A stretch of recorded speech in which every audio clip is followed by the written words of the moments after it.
Crew Podcast. We're not an ASMR podcast. And I am your host, Mumi. And I'm Psiotic. And on this episode of the Weeb Crew, we're going to beat Mumi within an inch of his life. I'm just trying to get us along back on track, okay? We don't have a guest today. It's just us two again. Two of us.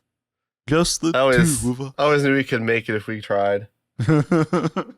But we are...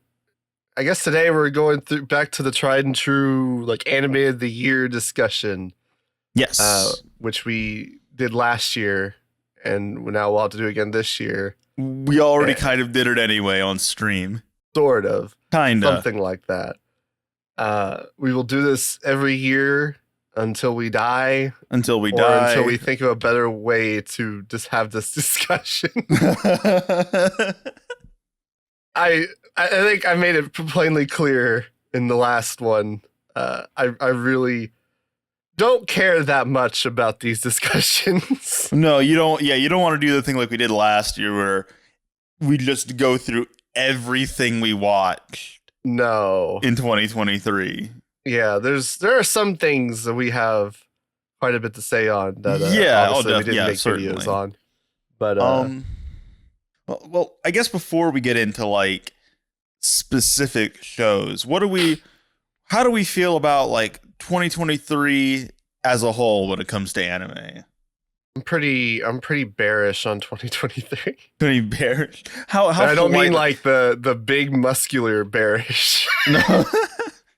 How very diplomatic. Well, it's funny because we did the stream last Sunday where we were like doing like the Crunchyroll Award, voting for anime of the year, whatever the fuck. Mm-hmm. And it was funny because the way the Crunchyroll Awards are set up now is that the fall season of the preceding year the fall season of the year will not be on the awards for that year, but rather on the awards for next year. So right. Fall 2023 anime, we're not on the ballot for anime like, the 2023 awards.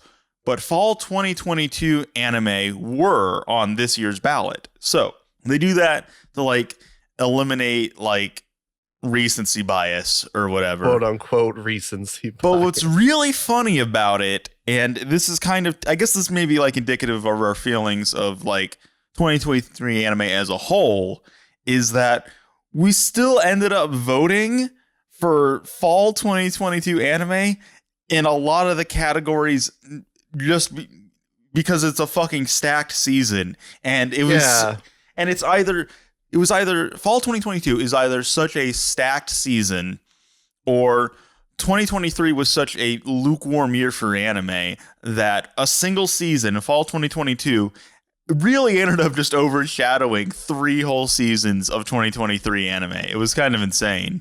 I mean, I'm not going to lie. The part of the problem is Crunchyroll's fucking nominees were horseshit. Oh, they were. They because the two best anime from this year would have dong stomped all the best anime of fall 2023 or fall 2022. But neither one of them were on an option as the anime of the year. So yeah, well, I don't know if I would say that because like fall 2022 was like fucking ridiculous. Because what do we have? We had the Tommy Time Machine. Psycho, Mob Psycho Season 3, Chainsaw Man, Bochi the Rock, Akiba Maid War. It's do it yourself. Do it yourself. All this stuff going on. What did 2023 have? PLUTO and Vinland Saga.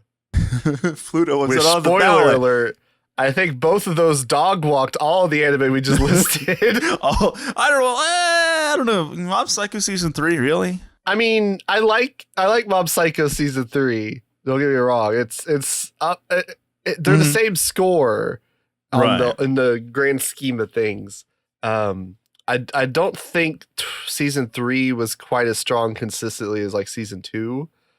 And I don't think Season 3 was as poignant as a PLUTO or a Vinland Saga for me this year.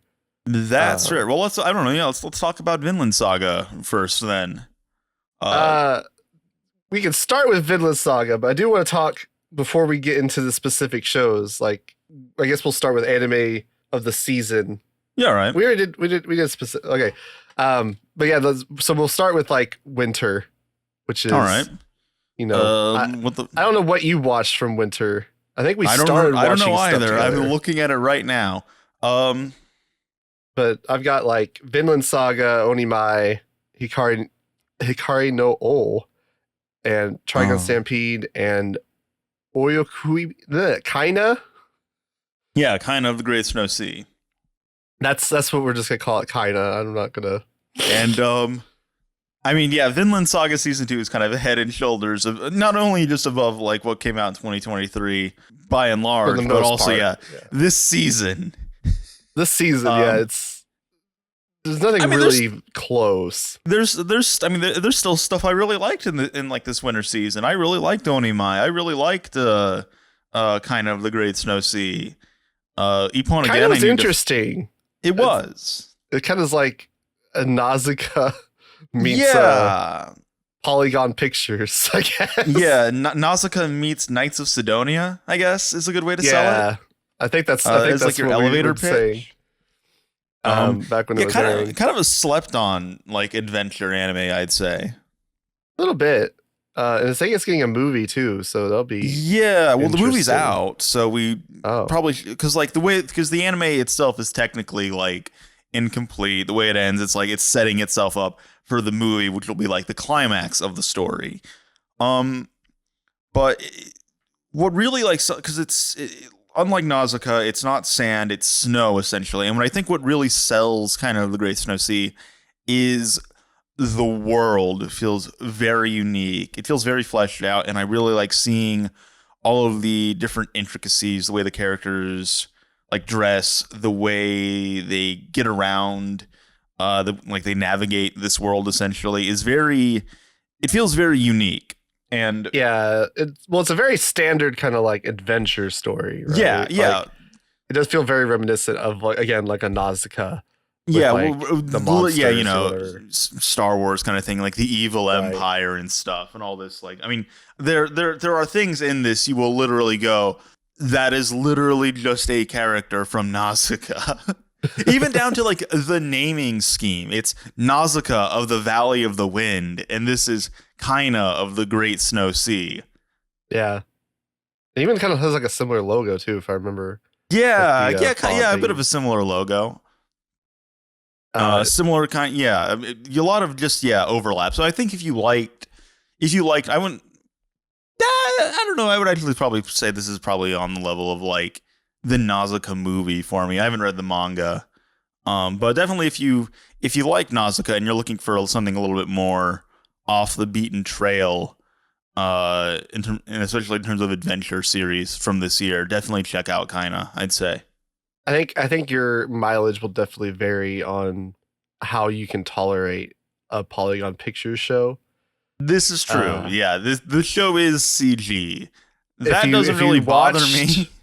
If you watched like Blame or Knights of Sidonia, and those bother you visually, don't watch this one, because I feel like this is like kind of not really worse, like on a technical level. No, but in terms of like what they're doing with it, I think it's kind of worse than Sidonia. If like that really bothers you, because Sidonia, I think you get away with it a bit more because of like how lifeless it is naturally.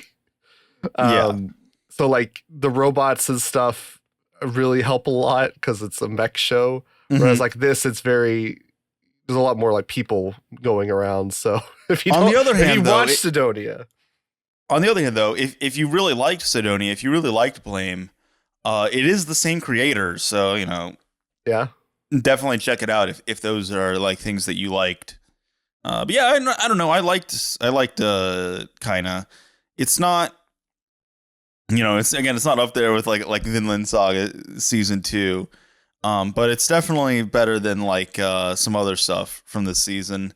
Like visually, it's not up there with the other CGI show that season. No, we'll get to Stampede.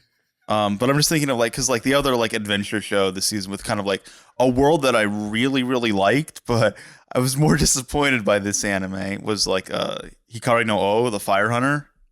You're which going season that 2 way. is airing right now. And I remember seeing that, seeing like the anime be announced. It had Mamoru Oshii attached to write, Junji Nishimura attached to direct. First episode comes out, we watch it, and we're like, holy shit, this is really good. Oh, pretty good. This is pretty damn good. Happened. It was like, or episode 2 happened. It was like, what the fuck happened? So, what is going on? It kind of just drops off from there, especially visually speaking. I still really like the world, but there are a lot of weird like animation issues that I feel like we're just like, how the fuck did that even happen? Like a dude is like hanging from a tree, but he's like not he's like there's like discontinuities between the shots. It's weird to say the least. He was like floating off the tree somehow or something. Yeah. Maybe if on YouTube I'll put like a screenshot up maybe and see how well I can convey this. But yeah, I don't know. That was kind of like just like a letdown because I really like the world. It wasn't even just errors either.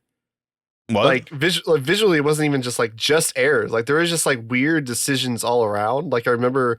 We laughed uncontrollably because they used like a postcard memory of her cleaning the toilet. Yeah,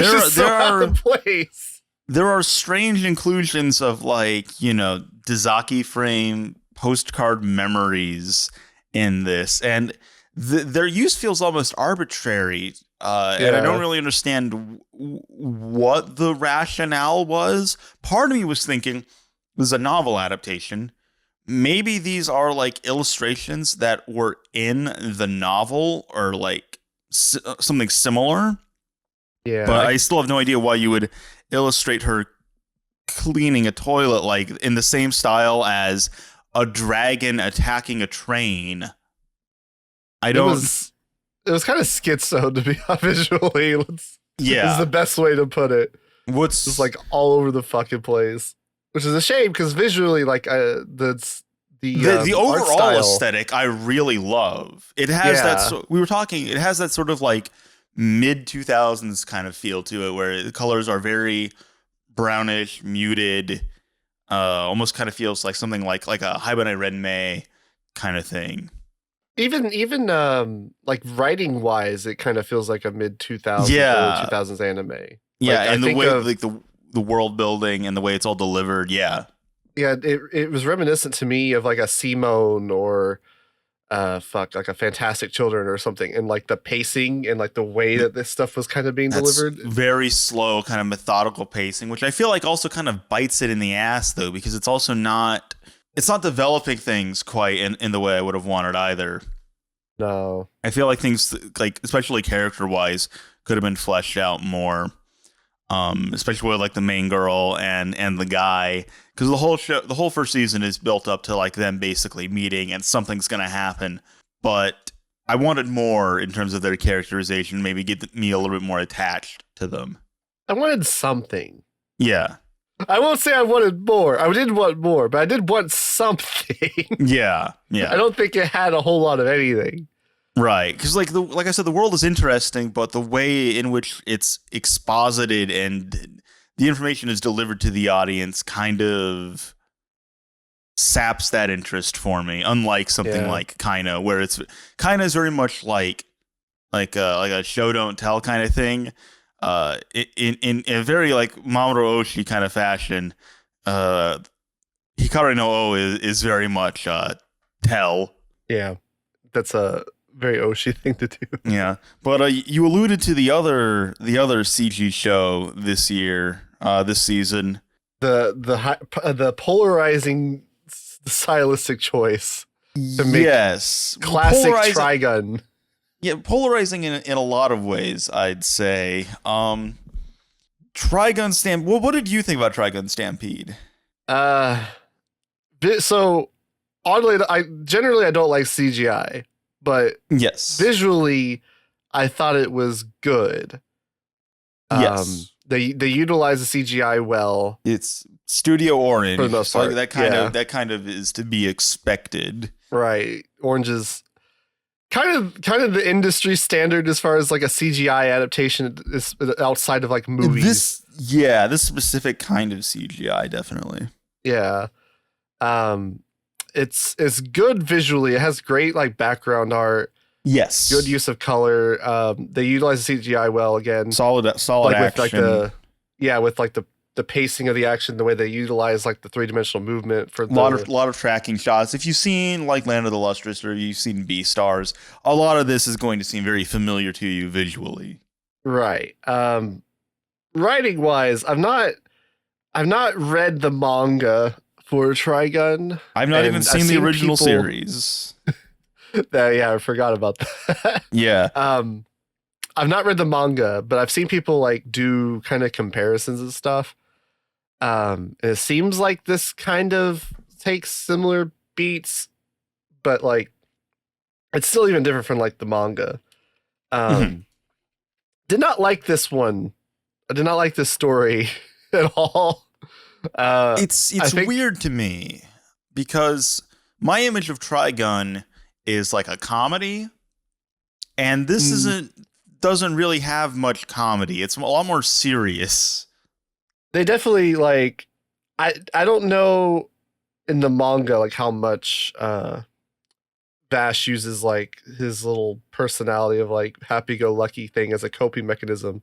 But definitely in the original anime, there is that feeling of like it being pretty lighthearted, and I think that's a good juxtaposition to like the subject matter. It's a good way to get into the series and get yourself endeared to these characters. Right. Because like when they do, I guess like a large part of my problem is how like silly and edgy Trigun Stampede was. And it's not like the original Trigun didn't have like edgy moments to it.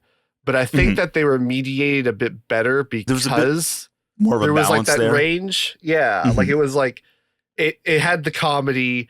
It didn't like make you expect to take the entire thing super seriously. Yeah. It was just like it used the edge in like spurts where it's like, using it for a dramatic moment or something here and there. And it would kind of balance it out with like some comedy, some more like mellow points, stuff like that. You had more of a range of emotion. Right. Whereas, like this didn't have like much comedy at all. No. At least not with Vash. Like I feel like they tried using more comedy with like Meryl and the older guy. The guy from Disco Elysium. Yeah. Mainly Meryl though. I think like Meryl became like the comedic character somehow. Yeah. Which is kind of weird. Well, so and maybe this comparison will confound you a little bit, but I feel like it reminds me of Trust and Betrayal, Rurouni Kenshin, because You're right, I'm confounded. Okay. It's because Trust and Betrayal is like super fucking serious as opposed to like the TV show, which is, has a lot more like goofy comedy. And in part that's because like Trust and Betrayal is like a prequel. Right. It comes before. It's Kenshin when he's like, younger, more serious, and we see what kind of like, gets him to the point that he's at in the TV show. And I feel like this is kind of operating on a similar sort of logic, essentially, because that's essentially what Trigun Stampede is. It's a prequel. We're following Vash and how he gets to the point that he's at in the TV anime, essentially. I don't know if it's necessarily a prequel. I think prequel in asterisk, in quotes. It's very much like a Gundam the Origin situation where it's an adaptation that's kind of remaking the original, but it's doing so from a point that's earlier on. Yeah. So like it can in some ways act as a prequel. I don't know if this really works in the same way the Origin does as like a prequel to the TV series. Because like they introduce characters and stuff like much sooner than they did in the TV. Right. But yeah, I see what you're saying in that regard for the most part. But yeah, so my point with like Trust and Betrayal is that like I like Trust and Betrayal, but I feel like I would get more out of it, especially emotionally, if I, had sat down and like watched the entire like TV series beforehand and then got to this like very much more serious, like emotionally dour OVA, Possibly. rather than that being my first exposure. And I feel like that might be a similar situation. Here, where I'm watching Trigun Stampede. I see what's going on, but I'm not really attached to the characters that much. I feel like there's like, it's to a certain extent, maybe it's feeling like it's expecting me to have already like seen the show, be familiar with these characters, and kind of already be attached to them a little bit. Because it was kind of like a struggle for me to like, yeah.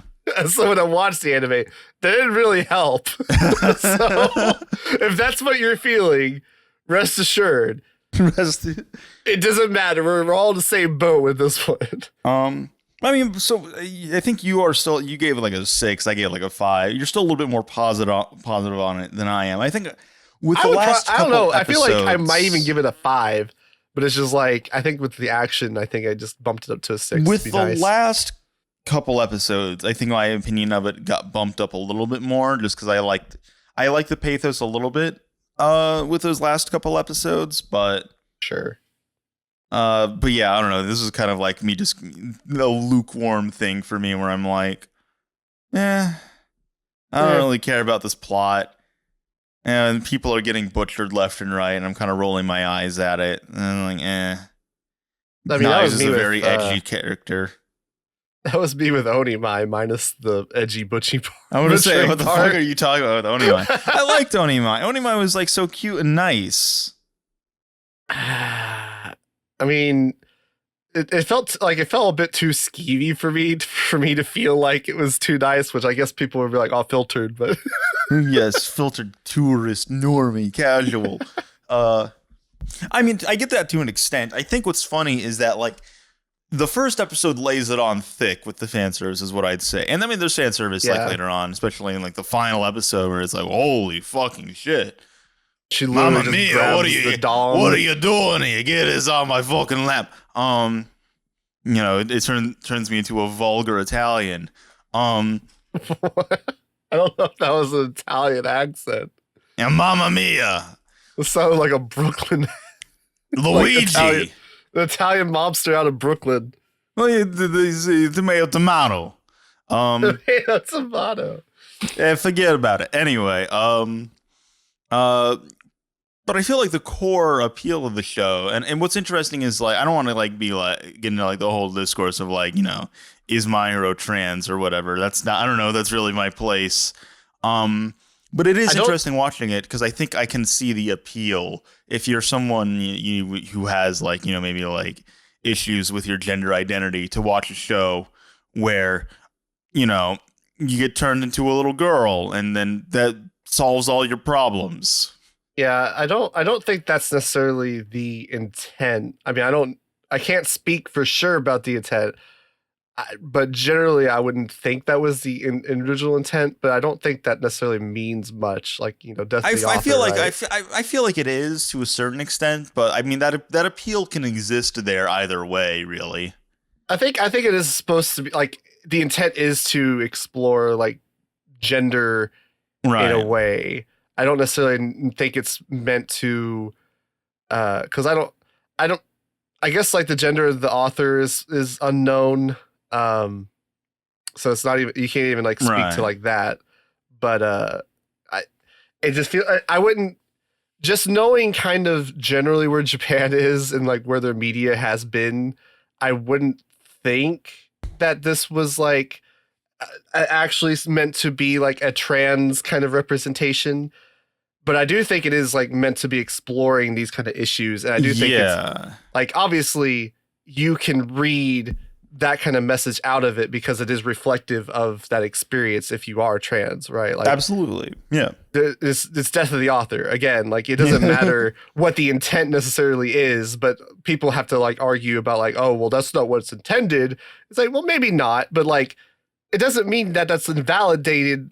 Like, you can't have that kind of reading because like that's not the intent, right? Like the fucking famous example of like horror media being kind of representative, or you can be able to read like the, experience as like a trans person or a gay person through like horror media, and like how they're kind of like representing like these kind of others and stuff like that.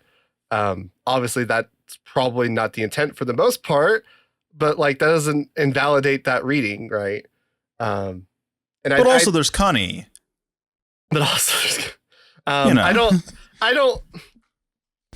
don't disagree. Like I appreciate those elements to some extent in Onimai. It's just like I just can't get past like the idea that this is like and people argue with me about it. I mean, it's not like this like takes up a significant portion of my brain space or something. Living rent free. Onimai lives rent free. But like people, when we've talked about it, have like presented the point of like, oh well, you know, his hormones like balance has been changed and stuff like that. So it's not necessarily like the same. And it's like I can get that. And like I don't have a problem with that to a degree. It's more like the idea of like you being an adult in like a child's body.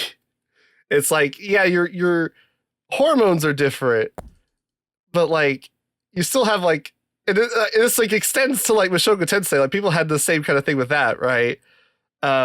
It's funny too because it's the same studio as Mushoku Tensei. Yeah, it's the same studio. I can write it off to a degree, like with both shows, like Mushoku Tensei and this show. But it just feels more off in this show because they're not really presenting Rudy as in like trying to incorporate himself into like child's playtime kind of thing, right? Like even though Rudy's like 4 years old, it's not showing him like going and playing with like blocks in like daycare or something, right? Like it's not like getting super close. Like, it shows him like interacting with Sylphie, but it's in short spurts where it just kind of comes off as like normal kind of like, you know, it's not a intimate kind of thing. Whereas like this, like you have like a 20-something year old, I think he's like supposed to be like 20, maybe 19, 20, playing with like 12 or 13-year-olds, and it's just, or I think they made me like 11, and it's just like really weird to me. I can't get past like just that. 'Cause you're weak. Because I'm weak. I mean, I get like, so it just depends on the context. Like if it's like just straight up just like porn, right? It's just like, okay, well, this is just someone's fetish. But like the fact that it's like it's passing it off as not pornographic is what makes it harder for me to like get on board and be like, okay, like, you know, I don't know if this is like water on a duck's ass to me. It just runs off. I'm like, all right. I don't know. It felt that way when I was younger, I think. Like I was more desensitized to it in like my early 20s, where it was like I just didn't give a shit. I was like, whatever. Or like you even like read it just. But now like, that you're older, now that you off. have kids that you're not allowed to see, I understand. You know, it's a little bit. They're making me pay child support, but I don't even get to see them. I don't even get to see. She took the kids. Oh, it might be like a fucking just getting older brain composition thing. Like maybe I'm projecting like the fact that I'm 30 onto a 20-year-old and like trying to imagine like interacting with like people fucking 11 years old in like an intimate setting and being like, what the fuck? Yeah, that wasn't really anything I was like thinking about. I was more so just like, oh, this is like cute girl show. Nice. I mean, it does come off that way. if they just removed the age regression, gender bent stuff, then it is just that, right? It's just like a slice of made the show like interesting. You remove the conceit of the show. It is just a cute girls doing cute things, but I don't know. It's whatever. You can like the show. I'm just mid on it. I'm just like, eh. Oh, I can't say that. I'm just like typing up a DM to Gil right now, see if he wants to be like the new host of the podcast with me. I don't know. I like the show. I mean, you know, it's I don't know where I'd place it in this season, honestly, but I don't know. It gets a recommendation from me.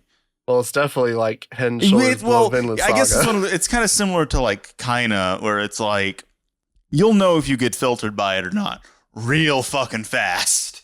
Yeah, I mean, literally like the first 10 minutes. If you're not fucking you can look at, you can watch the trailer, and if you're like, no, that's okay. I don't know how much of it's in the trailer, to be fair.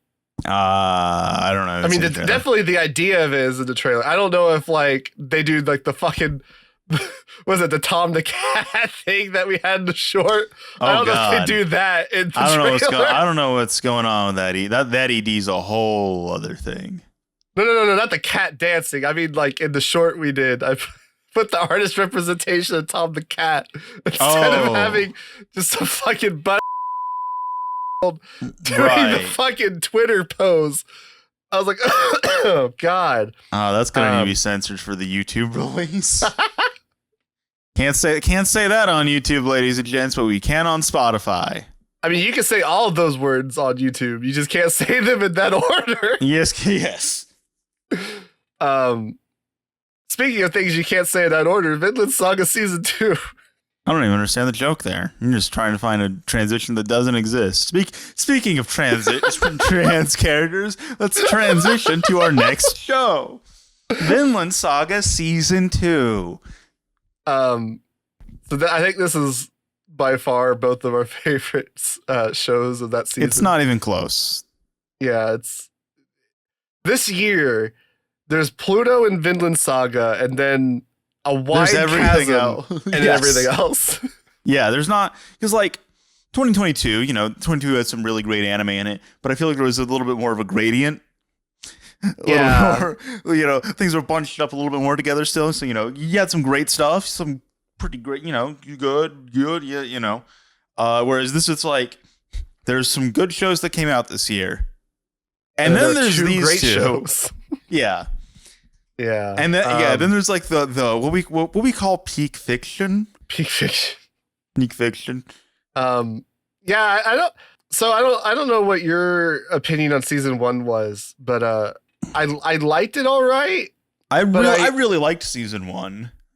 I guess I was disappointed by like I've had this idea in my head of like wanting like as grounded like Viking story ever since I was in like my sophomore year of high school. We watched like a fucking video on Vikings that was like talking about them fucking lubricating the fucking bottom of the Viking ships with like fish fat oil and like having to like push it across like planes and stuff. Yes, so you wanted to show like muscly men oiling each other up. I understand. Exactly. I understand the disappointment. Smelly, fishy, muscly, oily men. I wanted like I've wanted the idea of like this like grounded Viking story, and like Vinland Saga kind of felt like it could be that for a minute, and then you get to Viking Goku throwing fucking trees off a bridge and sinking ships. Well, I mean, even before that, it's like that opening scene with like Thor's and Thorkel fighting, Askeladd doing like moving at like sonic speed. Thorfinn's just like a ninja, basically. Yeah. I feel like you definitely felt it, but it definitely didn't get to like that point until Thorkel's like fucking this Viking Goku. And then you're just like, okay, this is where we're at now, I guess. Yes. But so I didn't, it's not that it made me dislike it, but it definitely shifted my expectations. And then like even like the political kind of stuff, I wasn't like really super like high on either.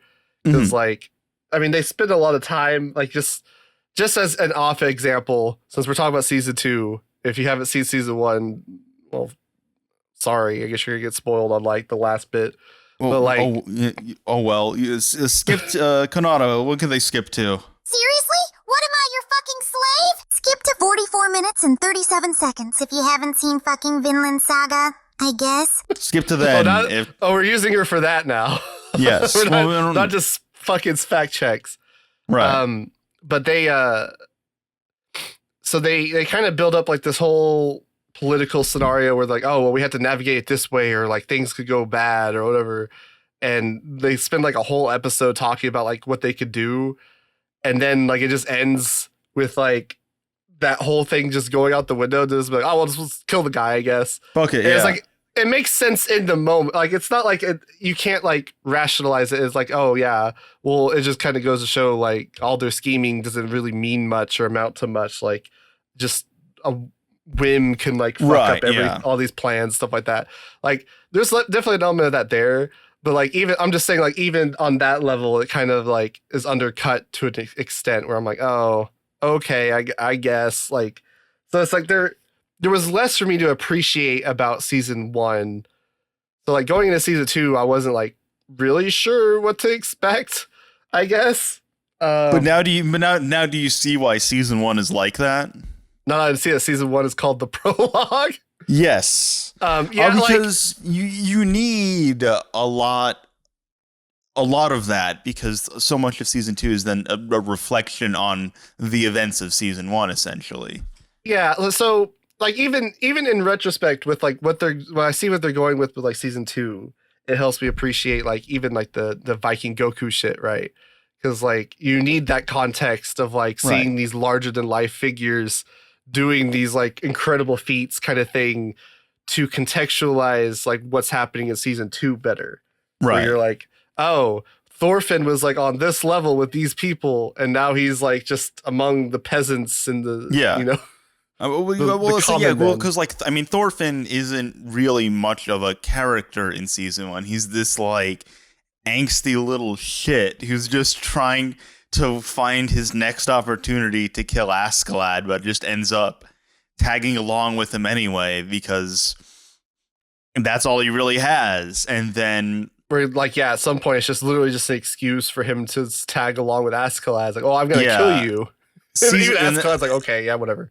Yeah, and season 2, you realize that's not like lazy writing. That's all like intentional, because season 2 is where Thorfinn's character really gets like actualized, essentially. Right. And he kind of like realizes this. He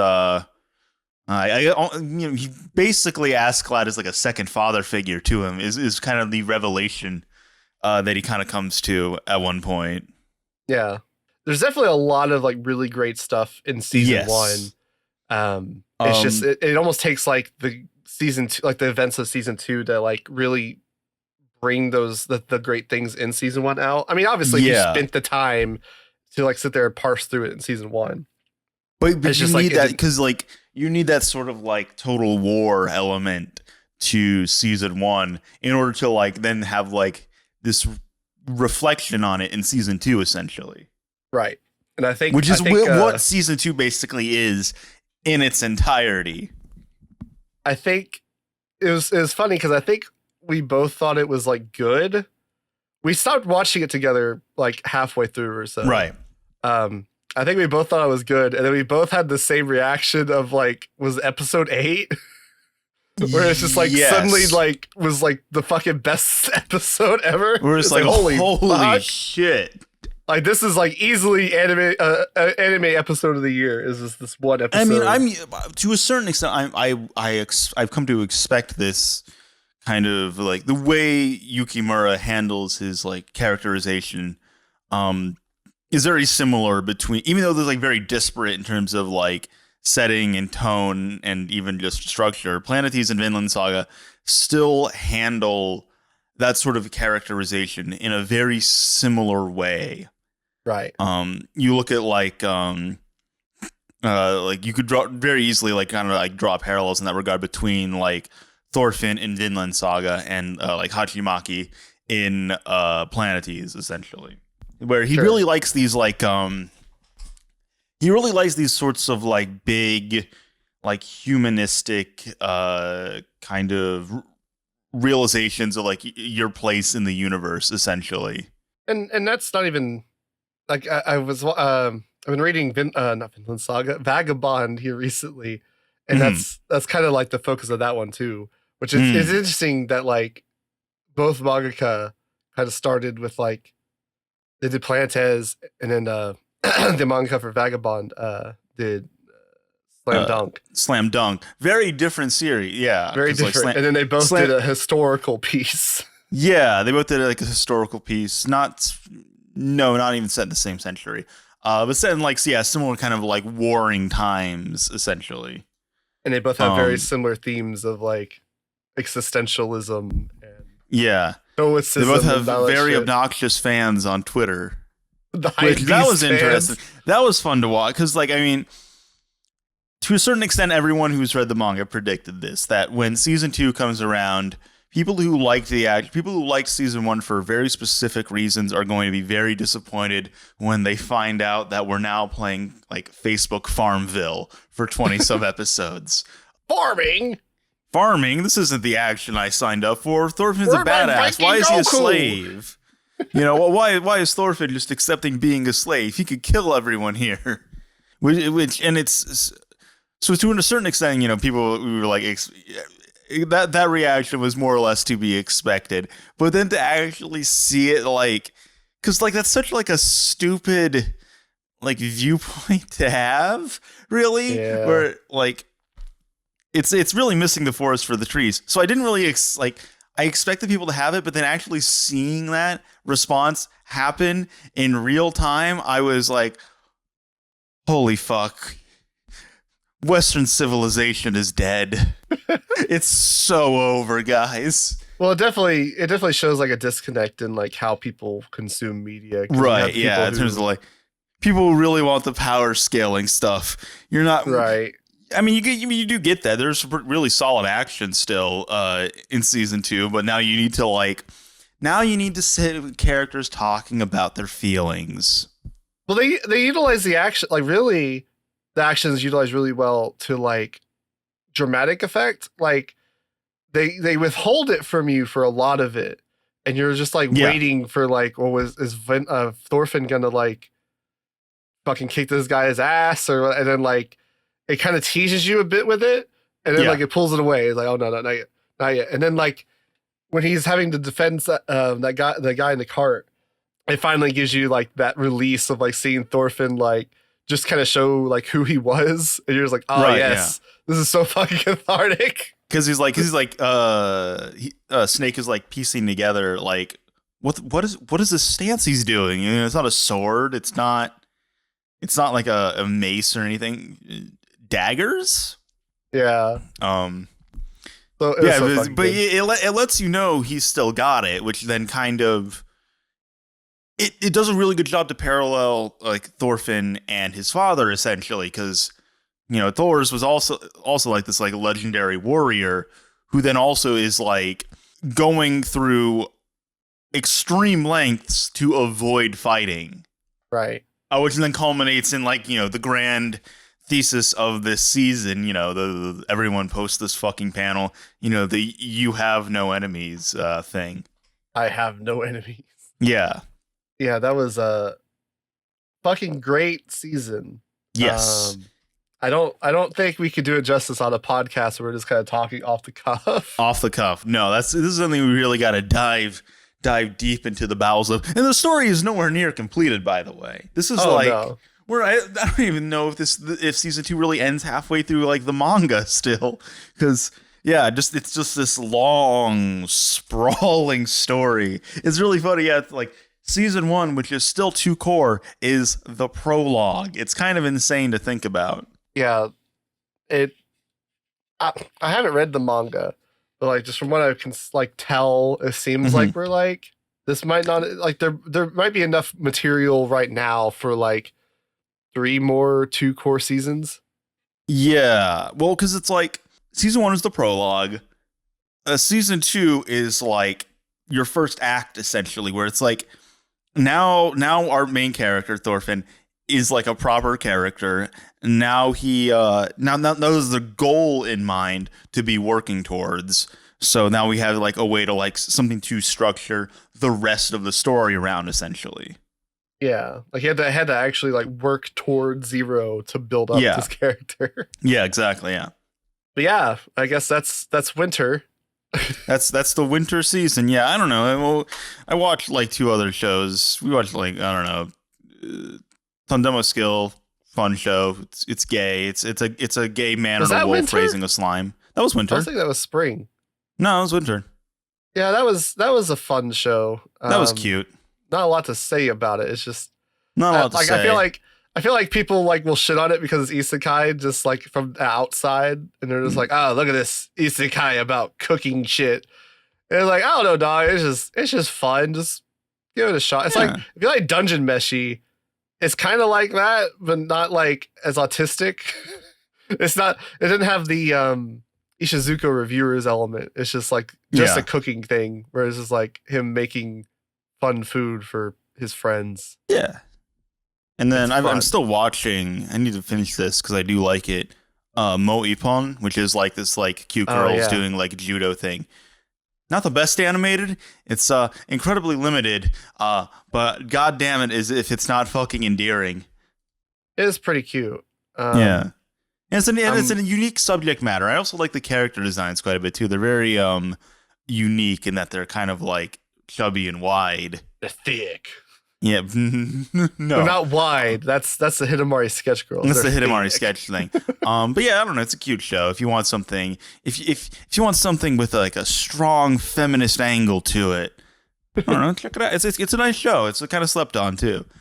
I enjoyed what I'm like halfway through. Yeah, and then it's all right. Another show I'm watching. I need to finish, and this is punishing me. It's the fucking Nier Automata anime. I've not played the game. I don't know what the fuck is going on. I have no idea. I'm up shit creek without a paddle. See, I'm still stalled out in episode 3, which is where it like originally like. And that's where like the anime. That's where it like went on hiatus. Yeah. So yeah, because this anime kept like had like massive production issues. Although it does look pretty nice. Good. I know it like. Because like originally it looks like it's going to be adapting the game story, but I know it diverges like pretty early on.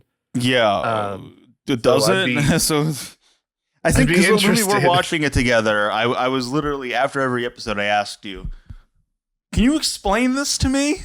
And your answers varied from, "Yeah, this is what happened," to I had to. You had to be a Nier Automata expert. To be able to appreciate the anime. But spring season. Spring was spring is like better, I think, than winter overall, but like didn't have Vinland Saga. So it didn't have Vinland Saga. Yeah. Right off the bat, Oshinoko was mid. Oshinoko was. Yeah, I think we're both in general agreement. Between me not really caring for idol shows in general, I also didn't really find much investment in like the murder mystery or the melodrama of any of this, because it's everyone. The discourse around it when it came out is like, oh, this exposes like the dark underbelly of Japan's entertainment industry or whatever. And I'm watching and I'm like, no. This is very similar to like, this is touching on like a lot of similar like themes and beats that like other idol anime I've seen do. But at the same time, it then also just has this like murder mystery element that just kind of like slapped on top of it. And I don't think they mesh super well. It's a very fucking like schizophrenic like series in terms of like trying to explain it, in part due to the fact, you know, the first episode, which is the premise, is like an hour and 20 minutes long. It's like a feature-length fucking movie. Well, like the first episode's about the idol shit specifically, and then literally none of the rest of the show is about idol shit, really. I mean, not really. You have what's it, Ruby? Ruby's She's like character making an idol group, but like so little of that is actually like so little screen time is actually dedicated to like that little fucking subplot. Like so much of it is just following fucking Aqua, who's like this light-esque character. Yeah, going through the fucking like these random fucking like TV shows or like stage play, like all this stupid shit. Like, he's an edgy little shit to like murder his dad. Yeah, like what the fuck. But at the same time, and this I feel like is like I forget about this part is that they're also like reincarnated. Yeah. For people who they knew, like people who knew each other in their past lives, but don't know each other, like that they are that yet. But that aspect has like such like a non-contribution. Question mark? Random. It's not. It's at least in this first season. I don't really know how well incorporated that aspect is. I mean, it gave you moments where like babies are talking to each other like fucking Rugrats, I guess. That was pretty fun. That was pretty cool to see. Well, that should have been the whole show, honestly. Let's ignore the fact that like baby musculature wouldn't really necessarily be developed. Shut the fuck up, you fucking Cinema Sins little prick. My review of Oshinoko is there wasn't enough Memshow best girl. So the fucking YouTuber, YouTube scum. YouTube scum. Well, she's also the only one that's not a minor, so there we go. Hey, yeah, I guess so. There we go. Yeah, like I appreciated some of the like entertainment kind of things. Sorry, I say entertainment. I don't mean like the entertainment industry stuff necessarily, but so much as like the entertaining drama aspects of the show. Yeah.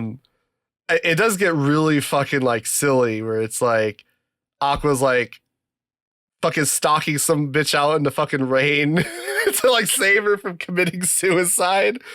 Yeah, it's like jumps in at the last second. Is like, what the fuck? And it's like, I feel like I'm watching something that would have aired on like ABC Family in 2007.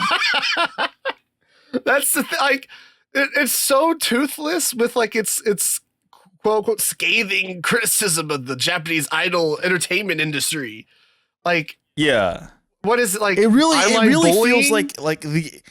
It's like the it really feels like the Evangelion thing where it's like, unlike other idol anime, this one's about the characters. And it's like, that's literally every idol anime. The point of an idol anime? The characters? Actually, other idol anime are more about the characters because they want you to buy the fucking merchandise. Yeah. This is more about just this fucking murder mystery subplot bullshit, having this like super cool light Yagami guy act like an asshole. But let's stop being so negative. Let's talk about one of the more underrated shows of the whole year, I'd say. Heavenly Delusion. Heavenly Delusion. No, let's talk about Edomae Elf first. Edomae Elf. So fucking good. You watched it here recently. I watched it when it aired. I finished it just the other day. Yeah, don't sleep on this. Edomae Elf is great. Yeah, it's a shame that this got so little attention. Which really fucking bothers me, right? Because you have Frieren this year. Frieren airing. And yes. Like everyone's like, oh my God, it is so impactful because it's talking about like fucking life after the journey or whatever. And touching on themes of like this immortal elf person having to deal with like the death of her friends and stuff. That was literally what Edomae Elf was doing. Except yes, and I like it more. I like Edomae Elf more in terms of how it handles those aspects. Right, because like for me, it works better because Edomae Elf is like just a slice of life, and so it's kind of weaponizing like the slow everyday thing in favor of this like overarching theme of like this elf having like living through multiple generations of people that she knew and loved. Because well, you see that in the opening where it's like it's her and Koito like walking side by side, and you know she says the same, but you see like Koito as like a baby and then like growing up essentially next to her, right? And there's a kind of like a bitter there's a perpetual bittersweet implication similar to Frieren, but less overt than Frieren, I'd say, where it's like Elda is still going to see her like grow old and die, and like that. Well, that's fucking depressing. Yeah. Like I said, it almost weaponizes it because like it's so slow. Like it I'm gonna say it's so slow as if it's like a negative thing. I don't mean it like, oh my God, this is fucking boring. No, but it's like so slow in relation to like what they're kind of talking about as far as like the underlying theme, right? Like you're like, oh, it's just them having fun, and it's like she's been doing the same kind of thing for hundreds of years at this point. Yeah. So like for you as like an audience member, you're watching it and you're just like, oh, this is nice, kind of low stakes slice of life. And like there's this like underlying melancholy to it where you're kind of like in the back of your mind, you're thinking like, wow, she's done this with dozens of people. Not Koito's not the first one. The main character, the little younger girl, she's not the first one. Yeah. She's not even the second. She's like the fucking in this long line of like shrine maidens that have done this with this elf. And she's had to watch them all grow up and die. And it's not like it's like just purely in the background, because they do talk about like her mom, because her mom died at a young age. And so Koito didn't really get to like, get to know her mom all that well. And so she's basically getting to know her mom through like almost like this surrogate sort of maternal relationship with is it Elda? Yeah, Elda. Elda, yeah. Not to be confused with Zelda. Where she looks up to Elda as like a positive female role model initially, without knowing that it was her, and like this contrast of like her looking up to like who she thought this person was, and looking kind of down at like who Elda is, and then realization that they're the same person. Which we were watching this first episode, we're like, okay, this is gonna be like a driving thrill. Nope. No, it's like the first and second episode. They tie that shit up first episode. We're not doing like a Little Witch Academia thing where you're going to know exactly what's going on 24 episodes before it's revealed. But no, Edomae Elf is so fucking good. Like when it kind of like laments on like, so like, well, it's not very like saccharine about it. No. Like it incorporates these elements really fucking organically and like really well. Where like, because she's the whole thing, the shtick is she's like an otaku, right? Otaku, like on a base level, otaku like stuff is like you basically being obsessed with something to an unhealthy degree, right? Like that's where otaku originally came from. Is like, oh, you're you're a train otaku, you're obsessed with trains. To the point, maniac. Yeah, you're hurting your social life. You're an otaku. You're staying at home, kind of thing. So it's taking those kind of things and it's like kind of examining like where they stem from, right? Like, why is she kind of latching on to these like hobbies, and like it incorporates like in a really organic and like great way her latching on to these things because they remind her of like periods of time, like. As an example, there's some really nice history lessons in the show. Yeah, too. like that's kind of where like the level of craftsmanship comes from, because like anyone can make a slice of life, right?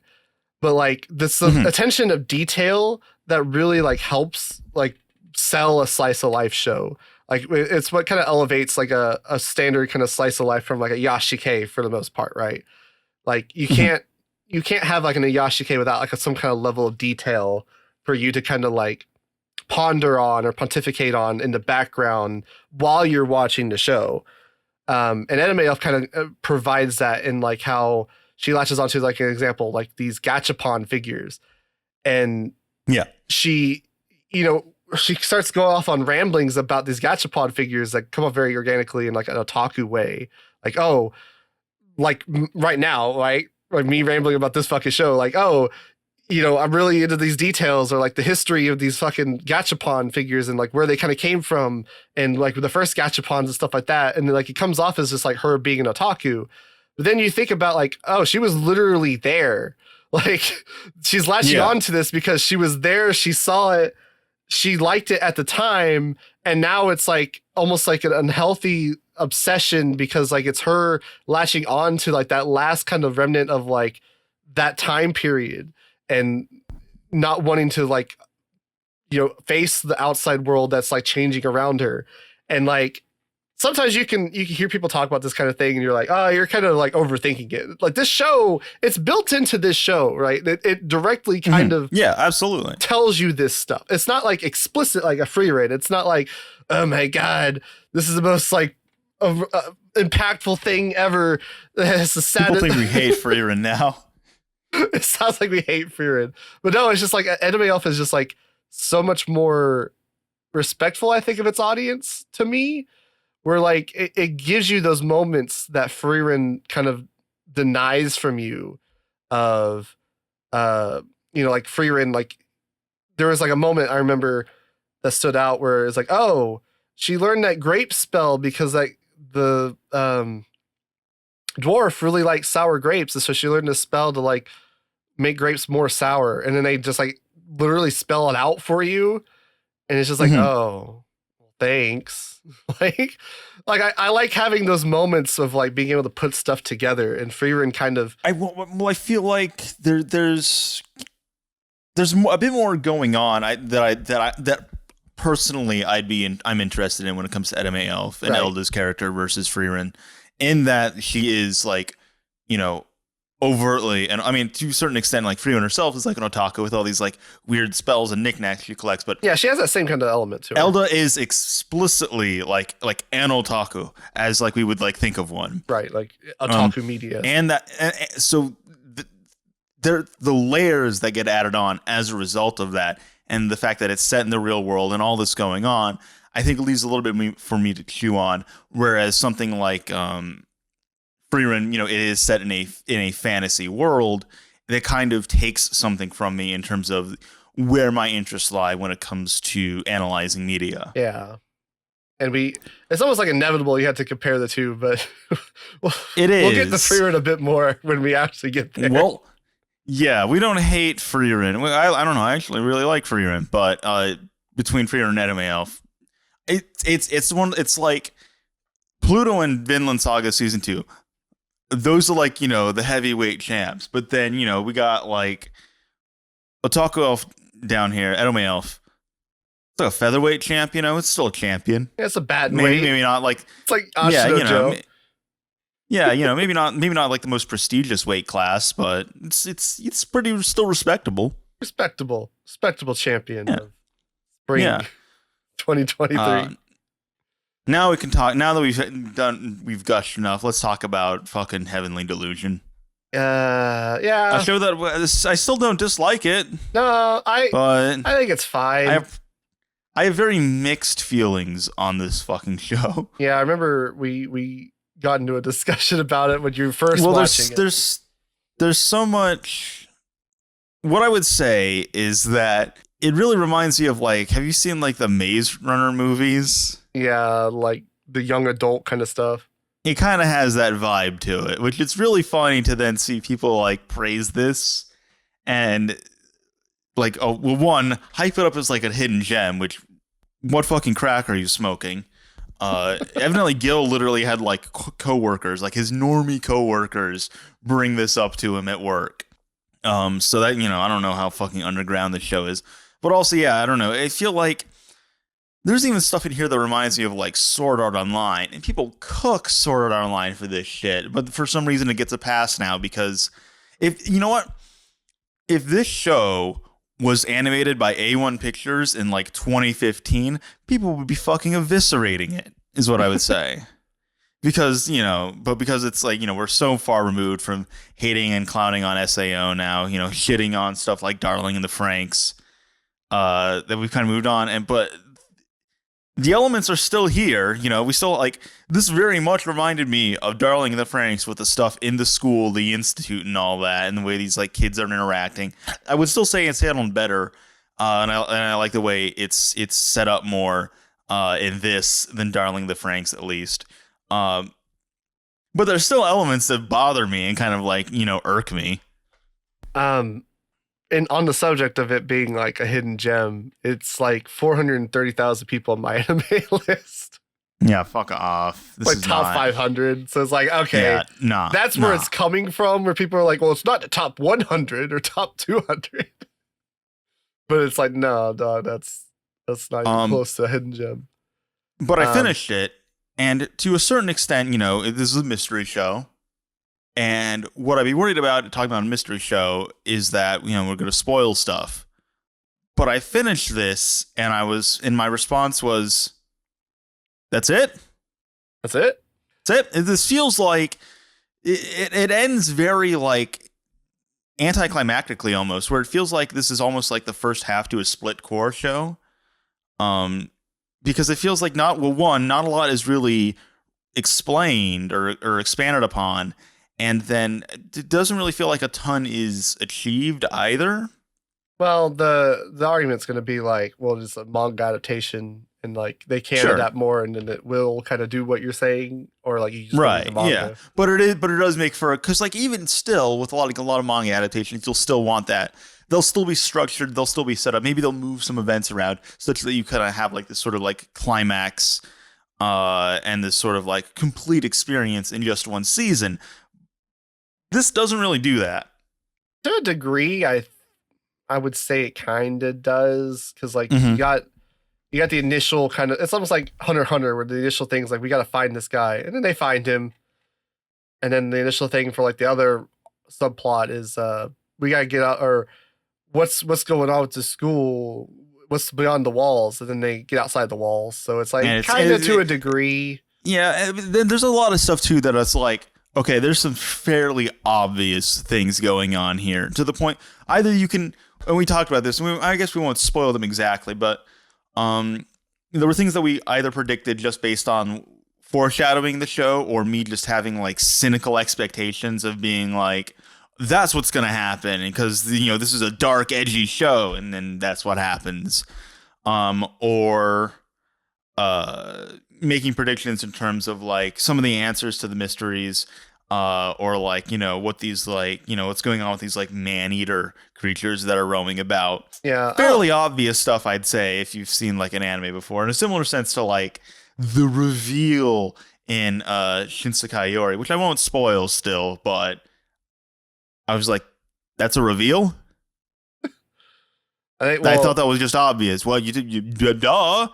Well, it's just like a Yori's case. I think it's like just more hammering in the level of like delusion. Oh, I like Shinsekai Yori way more than this. Let me be clear on that. Well, I'm just saying, like, because like it's not necessarily it's a reveal where you're supposed to like, oh fuck, I didn't know that. It's more like they're just bringing up cutting to the forefront something that like, as an audience member, you kind of picked up on, and you're like, how did they not pick up on this? Like, well, they probably did to a level, and they're just like deluding themselves, kind of thing. This, I don't know. Like, it was entertaining enough. Like, I don't have any like. That's the kind of the thing is I really like the character. It reminded me of a Wonder Egg Priority, where I really like the character stuff. And I really like the way it looks. It's the plot and the tone at times that really brings it down for me. Sure. Because I mean, it's also hampered by the fact that I think the stuff going on outside of the school, of the facility with Maru and Kiruko is much more interesting and entertaining than like what's going on inside the school with like Tokyo and Mimihime and all that. Yeah, definitely. Like. I still like that stuff to an extent, but there's a kind of like an imbalance here. You have two stronger characters than the rest of the cast, like in the school. Yeah, no, they're not bad, but they're not as interesting. And whenever we get an episode where we're gonna focus on the characters in the school now, I'll be like, all right, fine. I don't know. Like, there are things that like I feel like kind of get lampshaded or foreshadowed like beforehand, and it's not like, again, it's like Shinsekai Yori, where it's not even like it's like a reveal, but I do appreciate the craftsmanship where it's like they're at least kind of going through the motions of like a competent show, and like they're sprinkling some things in. I think when I finished it, my comparison when I finished this, though, in terms of like the mystery elements, was that I just fucking watched Lost. I haven't even seen Lost. I only know it through its reputation and fucking J.J. Abrams' goddamn mystery box type shit. And that's kind of what I felt like when I finished this. So I was like, well, I guess I don't really want to read the manga because I wasn't that invested in it. Yeah, I don't know. I thought it was all right. It was an entertaining way to kill like some of my lunch breaks, but yeah. That's in terms it. of like, I don't know, in terms of characters like walking around like a post-apocalyptic setting, obviously it's easy to like draw comparisons to something like Girls Last Tour, and I also vastly prefer Girls Last Tour. Yeah, so it's one of those things where it's like if anything, it's more so a testament. I guess maybe it's a point of praise that this show has a lot of things that tends to really irritate me in anime, but I did not absolutely hate this. I thought it was all right. So if anything, that should be an achievement in and of itself. Yeah, that was my thing. It's competent. It's not like a train wreck. Just like, oh my god, this is so fucking stupid. It's not like a Wonder Egg Priority where I'm like, fucking goddamn it, going off the rails. Except it's like it has the last episode that everybody hates, and I love. We had a good thing going here. What are you doing? Well, I guess on the subject of being lost, I guess if you watched the Song Ranking Season 2, the B-sides, without having seen Season 1, you'd be pretty lost. You'd be pretty goddamn lost. If you liked Osama Ranking, watch it. It's good. It's the B-sides are still really good. Yeah. They're like these like character vignettes, and like, you know, some of them are like more relevant than others, but they're still like, you know, hitting on that strong pathos of the first season did. I think it's a bit deceiving because like you watch like the first episode just like, oh, what's this like kind of be about? And then it's just like kind of filling in some stuff from like season 1, like yeah, it's just these characters doing some like side activity stuff. Yeah, but it's like, not all just side activity stuff. Like no, some of it's fleshing out like a sequel, backstory, and the lore. Well, some of it takes place after the show. Like some of it's a sequel. Yeah. So like some is also a sequel. It's probably pretty important. Or like if you liked the show, you would probably be invested in like some of the stuff that's happening after that. You kind of didn't get a resolution for. So it's definitely worth a watch for that regard. But like they kind of do some cool stuff. Like there's some episodes that are like just completely animated in a different style, like a storybook style that they kind of show in like the OP and stuff. I think it's kind of showing like how Wit just kind of is supposed to be more of like a experimental studio. The fact that this exists, like we watched the Summer Ranking and we're like, god damn, that's really good. You know, this sort of like you know, lesser known manga gets adapted to, oh holy shit, it's fucking great.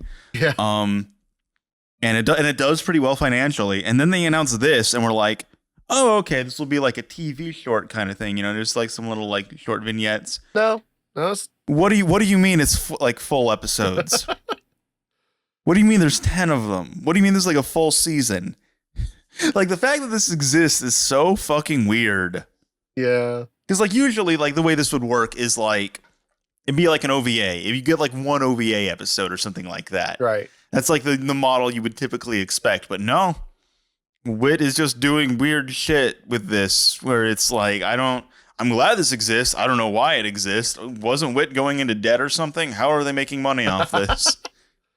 Yeah, it was good. It had like some really strong vignettes, some not so strong vignettes, but you know, they're short, so it kind of just passes. It doesn't overstay its welcome. Right. So you just enjoy the good parts. Enjoy the good parts. Is there anything else from this season we want to talk about? Well, I haven't finished Insomniacs After School yet. Yeah.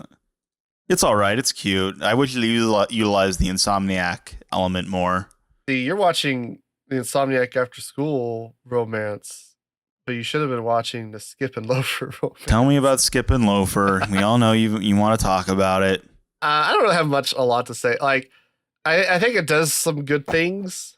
I think the characters are pretty well fleshed out, but it kind of suffers what we talked about, like Frieren, where there are things that it'll do that I feel like it should reward me for picking up on, and it just spells it out for you. Yeah. Like there's a moment where like these characters are like kind of fucking with the two main girls, and these other two characters come and like help them, and like it kind of shows the juxtaposition of these two girls, because like you come from the perspective of the second girl who's like looking at the shoes of the guys who are fucking with them to like read their names. And she's like, oh, I'm going to remember your names and I'm, to pay you back kind of thing. And then the other girl, the main character, who's like the happy-go-lucky girl, is like, oh, thank you, so-and-so and so-and-so. And so she turns to her, she's like, oh, you knew them? And she's like, oh, no, I read their shoes. And so there's like this juxtaposition where you're like, oh, so she's the type that like holds on to grudges and like goes out of her way to like find a way to, pay people back in like a negative way. Whereas the main girl is like, goes out of her way to like find people that do good things for her and like reward them for it kind of thing. And then the show kind of just spells it out. And it's like, oh, I mean, it's not bad by any means. It's just like, oh, I wish you had rewarded me for picking that up instead of just spelling it out and having the character, literally exposit the dialogue explaining all this. But visually it was good. Not a whole lot to say because it's not like a complete adaptation. They don't fucking accomplish anything, and it's just kind of like the start of something. But it was visually it was good kind of composition. It wasn't like fucking blow the doors off, but it was good. Damn, dog, that's crazy. Almost as crazy as this transition to the summer season. Summer was pretty crazy. Was it? I didn't really watch much from summer. I'm looking at my list and I'm like, shit. Well, I'm thinking of like Zom 100, like just fucking going off the rails. Oh, in terms of Zom 100, having a production implosion. Yeah, that was depressing. Yeah, that was really fucking depressing. Because, for anyone who doesn't know, I don't know if I brought this up in the podcast itself, but I got in early on Zom 100. Like I'm talking like when like the second chapter was like fan translated way back when the series like was just like first like being released is when I started reading this. So it's been really interesting to see the series sort of grow in popularity over time. I remember it getting picked up by Viz Media for like a official release in the US and being like, all right, that's really cool. I think maybe it wasn't Viz, maybe it was like Dark Horse, someone, I forget who. I remember Gigook made a video on it, and he was like, I got fucking paid to talk about this. Oh, so that was literally it. He was like, I looked at this before, I didn't want to talk about it. But then they offered me money. And then like the anime gets announced and stuff. I get really excited for the anime. Trailer looks really fun. And then the anime just runs into production issues. Because for anyone who doesn't know, this is like it's a new studio. It's the same, or at least the same director, and I think a lot of similar staff that worked on Komi Can't Communicate at OLM.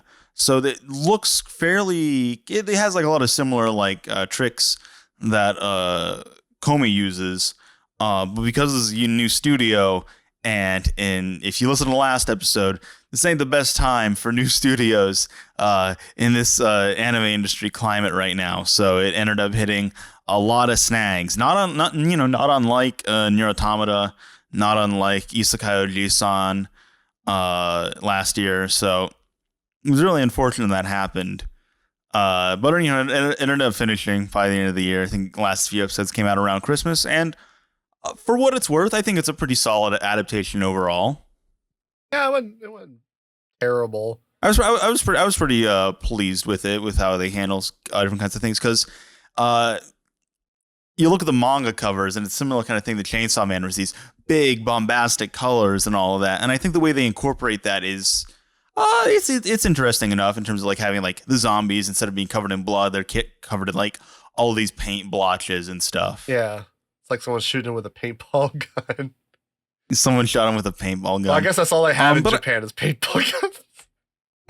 But I like the overall view of the apocalypse that it has as well, where it's fairly obvious. It's what if the zombie apocalypse improved your life, essentially? And we talked about that. We talked about this in the video, so I don't want to know how much. Yeah, for those of you that are listening on Spotify, we do videos on YouTube occasionally. We'd like to do them more, but yeah. We did one on Zom 100 where we specifically are kind of looking at like the kind of parallels between zombie media and like isekai and like their escapist elements. As escapism. Yeah. And I mean, Zom 100 is very much like escapism, essentially. And then, I do have problems with it in terms of like how it handles like some of its more serious arcs, like with his like, ex-manager, or when he goes to visit his folks and all that. The way they introduce drama and conflict into the show, even when I was reading the manga, I was like, this kind of walks back what makes this story appealing in the first place. This fucking blows. You could say that. Yeah, I feel like the conceit of the series really should preclude having it like this sort of like conflict that you would see in a more typical like zombie show like The Walking Dead, for example. Like I feel like that's kind of like out of place here.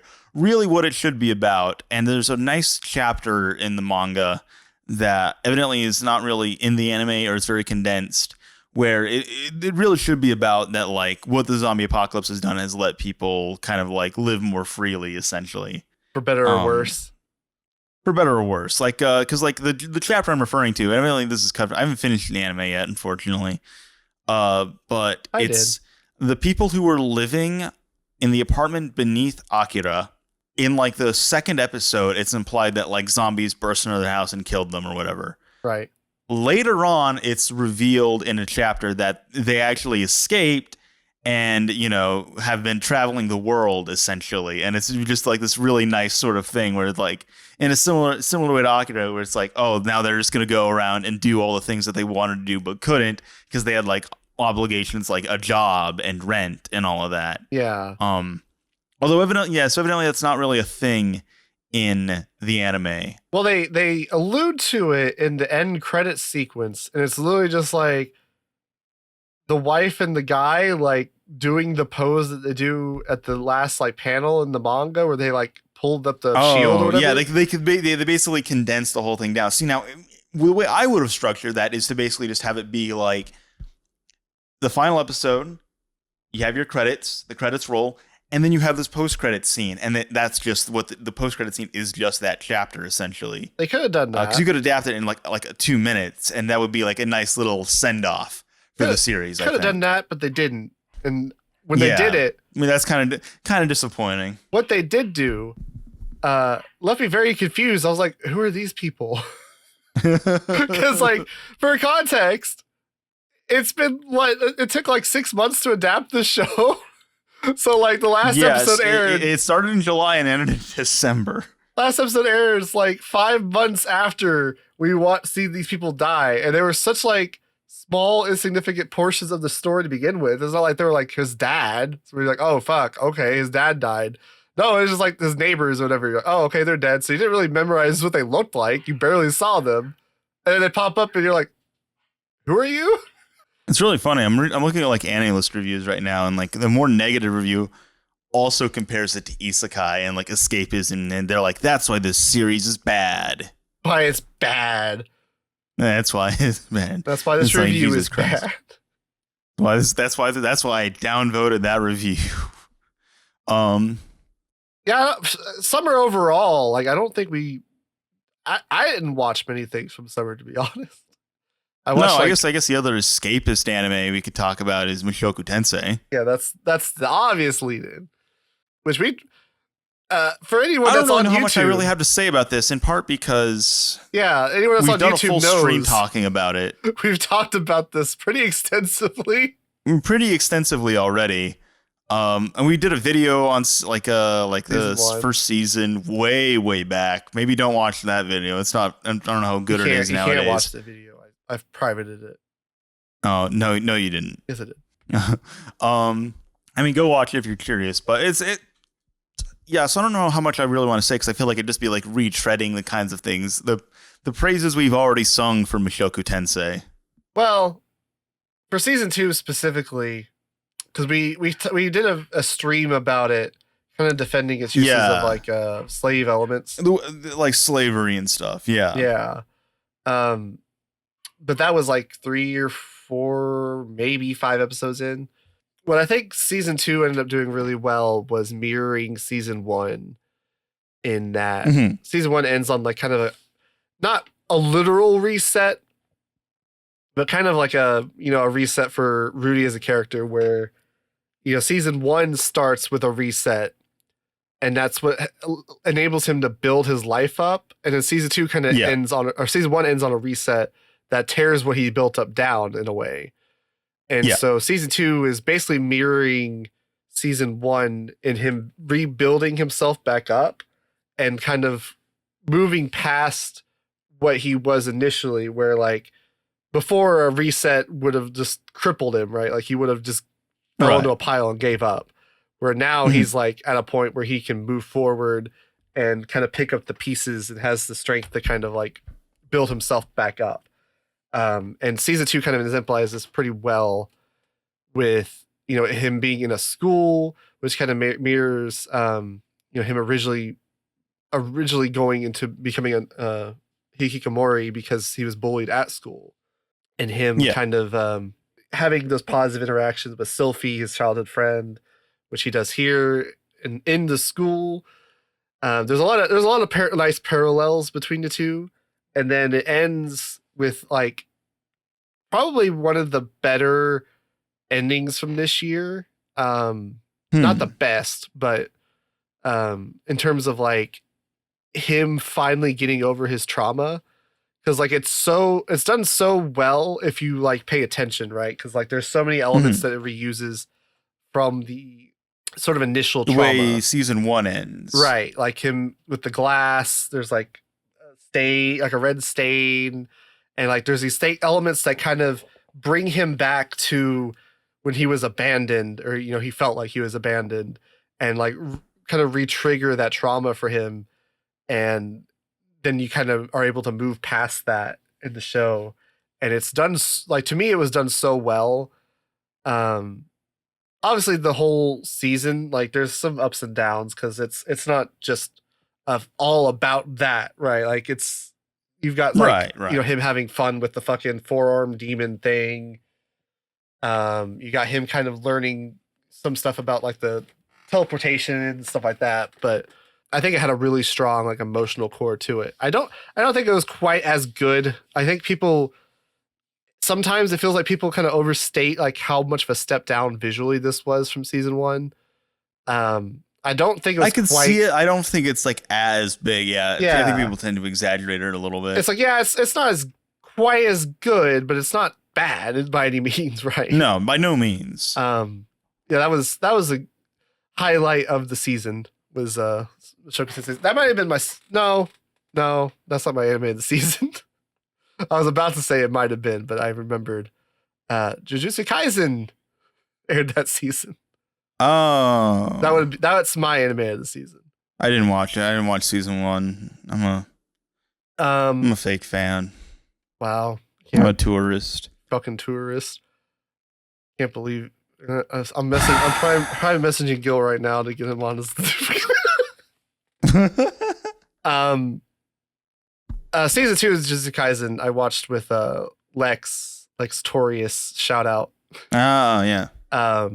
We watched the majority of it together. I think I watched. How was it? Was the Shibuya arc peak?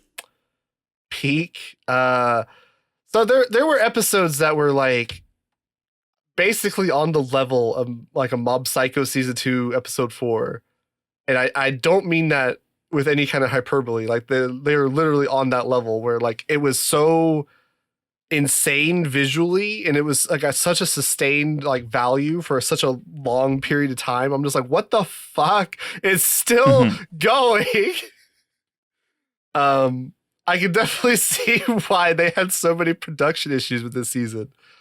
Yeah, but it surprisingly it was pretty well done consistently. There was like one episode that I could tell like, oh, they're probably gonna fix this in the Blu-rays because it's like kind of stilted, but it's like literally one episode. Like the rest of it's like either like pretty good and serviceable to like just what the fuck are they on? This is fucking insane. And we put out the fucking Demon Slayer short where I'm talking about like I watched Demon Slayer initially thinking like, oh, this is gonna be a nice like visually fun show. This is that for me. Jujutsu Kaisen has been like the show I can watch, and I appreciate like how they handle the subject matter, because it's not You're like gonna start a fucking war. Good. Saying this. Jujutsu Kaisen is better than Demon Slayer. Come fucking at me. No, I appreciate how they handle the subject matter, because it's not like overly sentimental. It's not overly, they're not like they literally just are like, we're not gonna fucking redeem like they're just fucking monsters kind of thing. And they address it a little bit later on, That's kind of the way that they cope with it, though. They're like, oh, I'm just not gonna fucking bother with it. And then like stuff comes up later where he's like, oh, they had a family or whatever. It's not on the level of like a Demon Slayer where it's like every fucking time they fucking kill someone, it's like, oh, I used to have friends. It's like, shut the fuck up and die already. Your fucking contempt for Demon Slayer. Well, I won't get into it, but I just wanted a visually fun time with Demon Slayer, and the visuals let me down. The story let me down. I was like, I'm not watching any more of this shit. But Jujutsu Kaisen was there for me. It's fine. I'll just take Jujutsu Kaisen and its wildly popular, successful adaptations as well. And we also have Chainsaw Man, which is I don't have to hate shonen anymore. Speaking of insane visuals, I guess it's technically, we watched it in December, but it technically came out this season. Fucking How Do You Live? How do you live? Yeah. Y'all live like this. Y'all live like this. We already did like a full check out the Patreon for a full fucking review of this movie. Full Hayao Miyazaki's probably won't be his last movie. You say that. I feel like now that like it'll be his quote unquote last movie, but his real last movie it'll be like a dream machine kind of thing, like Satoshi Kon, where he'll just die making it. Probably, because I feel like now that everyone expects for him to make another movie now, because that hasn't been the case with like Ponyo and Howls and right all like Wind Rises and this. But now that everybody thinks like, oh no, he's making a movie, now he's gonna die. Yeah. now he will die. Now he can stop animating, you fucker. Go back to drawing manga. Yeah, Natsuka's manga is much better than the anime. So yeah, just I wonder how do you live? I wonder how that would be as a manga. There's a manga. Oh. But it's not like it's a book, the manga book, not the manga of the movie. Oh, yeah. That's what you mean. Yeah, that's what I mean. I mean, yeah, we've already sung like the praises of this movie. It's one of my favorite Ghibli movies. It's one of my favorite Miyazaki movies.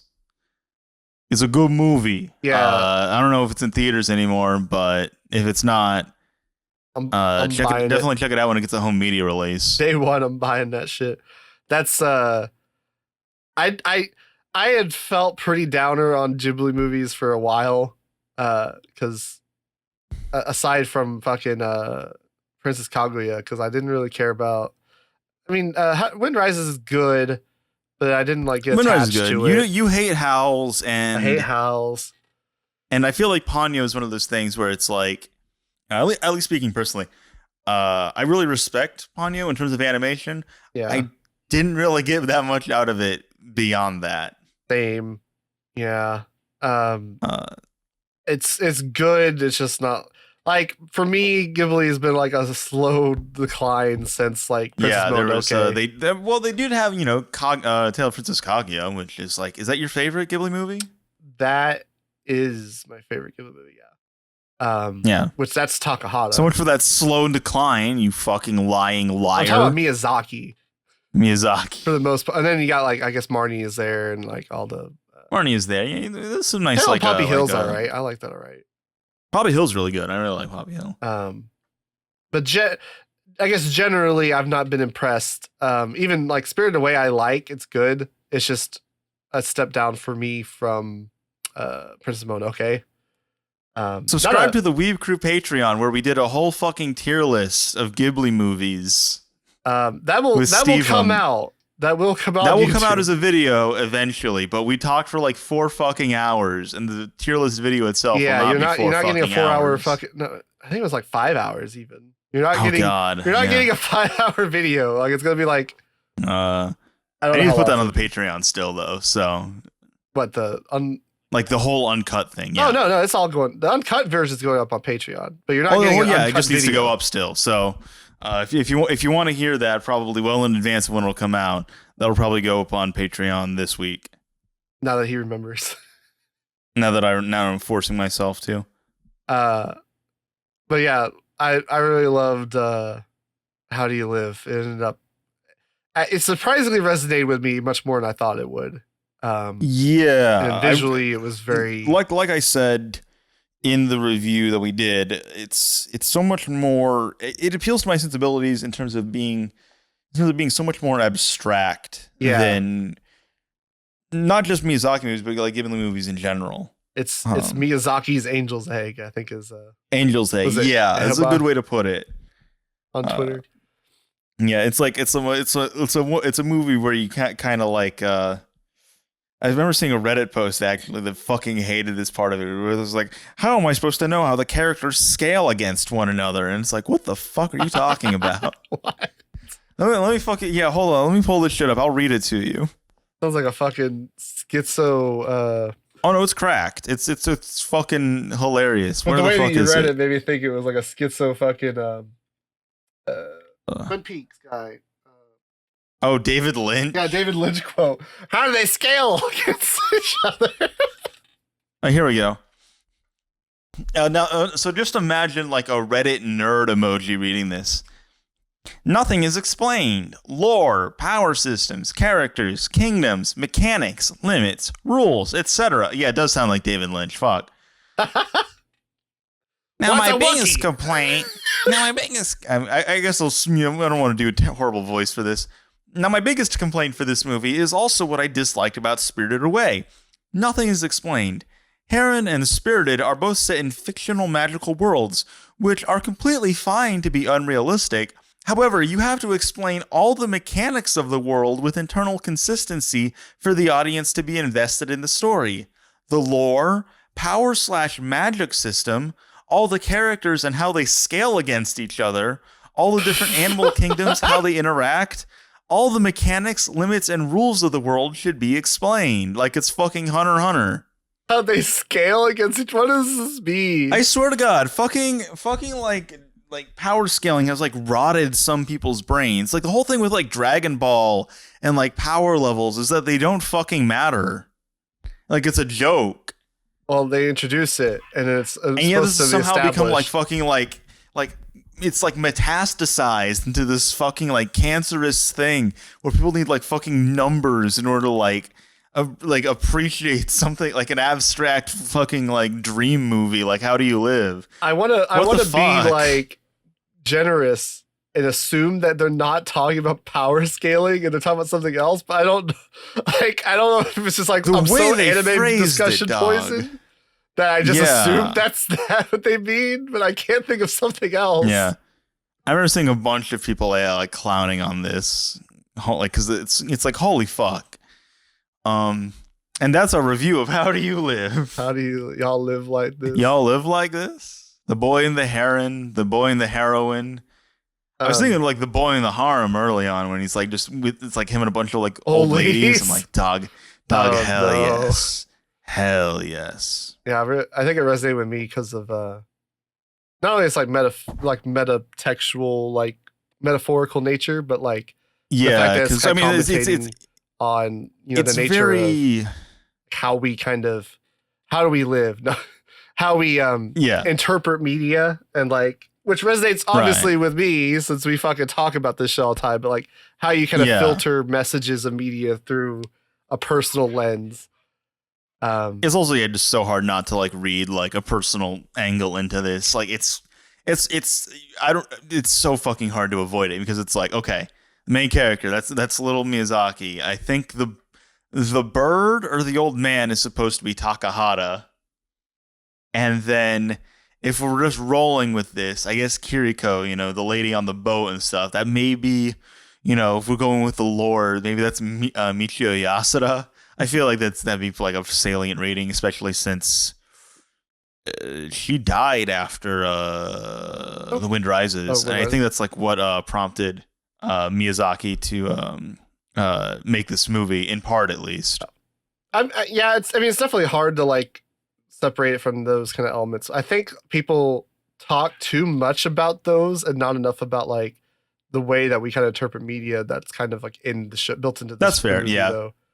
Like all this like discussion is all about like, oh, this is literally just Miyazaki's life. And it's like, well, It is to a degree, but it's also using that as like a way to commentate on how like we kind of are able to incorporate these fantasy kind of stories and things that don't actually exist into like a real tangible growth. Like, he reads How Do You Live, and that is able to like help him grow as a person. And you see that through this whole metaphorical kind of journey of him going through this fantasy like world. DMT. He undergoes ego death. It's the Joe Rogan anime. It is the Joe Rogan experience of anime. But yeah, we have a whole fucking like hour-long discussion about this shit on the Patreon. Yeah, this is an abridged version. So rep that. And then I guess the only other thing is this season, maybe my least favorite anime of the year, Fully Coolly Grunge. No, I haven't seen it. I haven't seen that either. I haven't seen it either. We'll get to it eventually, for better or worse. But no, I'm talking about fucking Phoenix Eden 17. That was weird. Yeah, I don't really have much to say about that. That was not good. Don't watch that it. Was, unless that you was want fucking to. Cracked. Unless you're like a Tezuka completionist. You really like Phoenix. Because that was a trip. Anyway, let's move on to the fall season. Yeah, this is... We didn't watch anything about summer. Or we didn't watch much in summer, but I feel like I watched more in fall. But maybe. Well, let's talk about what we've been hyping up the entire time. One of our favorite anime, not just from the season, but from this year. What do you think about 100 Girlfriends? It was cracked. It was cracked. It was the greatest. It was cracked in a good way. The greatest harem ever told. It's such a nice show. It's so fun. No, the greatest harem ever told is actually Bakemonogatari. No, shut the fuck up. Fucking pretentious cocksucker. No, but 100 Girlfriends is fun. It is. I think that's a good... I don't know how much now I have to say about it, but it is just a fun series. Yeah. I like it. I like all the girls. I like the way they play off one another. From what I've been told, the guy... and later on in the manga, the guy kind of becomes less of a component and becomes more about like the girls doing stuff amongst themselves, which is interesting. That's kind of weird. I mean, how do you deliver on a title that is the 100 girlfriends who really, really, really, really, really, really love you? How do you commit to the bit of having 100 girls in there and not have it be like a fucking like Avengers movie mess, essentially? The Avenger, they just like 100 girlfriends just like do the fucking Avengers pose in the first movie. Just 100 times. Jesus. Because it's like such an insane premise. And for what it's worth, they don't fumble it in this season at least. And I don't know how well it's going in the manga right now, but I would definitely if they can pull it off, that will be one of the most insane like storytelling feats of all time. I'm definitely like interested on if like there's like a greater kind of commentary on like the genre built in there. I mean, like when you think about, I guess like this is just literally me pulling shit out of my ass as we're kind of like just talking off the cuff. But like you kind of like there's like an element of like waifuism there where it's like those people that just like fall in love with like 100 different fucking girls from 1,000 different shows. And like, this is my waifu. Now this is waifu number 2. They have like the fucking harem list. It's like this kind of incorporates that where you have like girls that are so drastically fucking different. Yeah. Which is another thing is like, how are you going to create 100 different girls that are like defined, like well defined against one another? Who's best girl though? Who do you think is best girl? Oh, there's not even a fucking question. It's fucking Hikari. Hikari, yeah, you like the thick one. Fucking thick. I like Shizuka because holy shit, she's so cute. She's got like the long, like kind of like disheveled hair. She talks with like a phone. Holy shit, that's fucking adorable. There's even like a meta thing too, where it's like the main character even like acknowledges, like everyone acknowledges too that it's fucking cute. That's what I mean. Like there might be like a she must be like protected meta commentary like there somewhere because it's like they're so like plugged into like how obvious this shit is. Yeah. Like clearly on some level there's something going on. But I've not looked into it and I don't really plan on it. But if you do, hit me up. let me know. I'll watch it. I'll read it. Whatever. Spy Family season 2, just to quickly like knock that out. Right. It's more Spy Family. It's better than. What more could you want? Better than Core 2 for the most part. Yeah, better than the second half of season 1, I'd say. But if you like Spy Family, like the first season, and you want more Spy Family, it's more of the same basically. Yeah, which is neither a good or bad thing, I guess. It is a thing. I know it's a good thing. You know, it's a fun show. Good to just like have on. Yeah, they don't really do anything to evolve the formula, but they don't got to. No. It works. It just works. Apothecary Diaries. It's all right. All right. Fine. I don't really have much to say. It kind of it reminds me a lot of Ascendance of a Bookworm, but yeah, I like Bookworm much more, I'd say. I like about the same. I think I like Mau Mau more than mine. I can kind of see that. They're both very like their appeal is how much they fucking like salivate over their respective interests, be it books or poisons. Let's be real. Aoyuki does some heavy lifting, and why Mau Mau is so fucking enjoyable. This is true. It's interesting too because I think we talked about this. You also like the visuals more in this than Ascendance of a Bookworm, which I think is fair. But what'll be interesting to see is that Wit is now doing Ascendance of a Bookworm. So what? You didn't hear about that? No. Yeah, new Ascendance of a Bookworm season is being done by Wit. That's fucking schizo. It is, isn't it? Why? So I'm curious to see what they do with it visually. If they kind of maintain that sort of like very flat coloring style, if they do anything more or less with it, it'll be interesting to see. It'd be funny if they just go the fucking like full tilt into like Attack on Titan's like hyper realistic style. Oh, that would be fucking uncomfortable. It's just fucking unhinged. Or maybe it will be something closer to along the lines of like the light novel art, which is very like lavish and detailed, but that also doesn't really lend itself super well to animation. We'll see. I'm excited to see where it goes. And we're not talking about Apothecary Diaries anymore. It's time to move on to Frieren. Well, I guess if we want to munch one thing about Apothecary Diaries, I like Mau Mau. I don't really care for the elements they're putting together in the show. Like I don't care about the mystery. The mystery elements are kind of and I'm not as interested in the setting, I'd say. It's cool to see like maybe we'll get more of this kind of like medieval Chinese setting. But it's not one that particularly appeals to me, I'd say. Yeah, I like it all right. It's just the mystery element, even the romance I don't really care that much for. Like it's not that I dislike it. I'm not like, oh my god, fucking get this off screen. It's just like it's just kind of there. I'm just like, okay, that's kind of cute, I guess. It's a fine show. It's a fun watch with friends. Well, I guess we can go to Frieren. Yeah, let's talk about Frieren. It's good. Fine. It's fine. I like it. My favorite Midren. Midren? Oh, that's you're really stretching with that one, champ.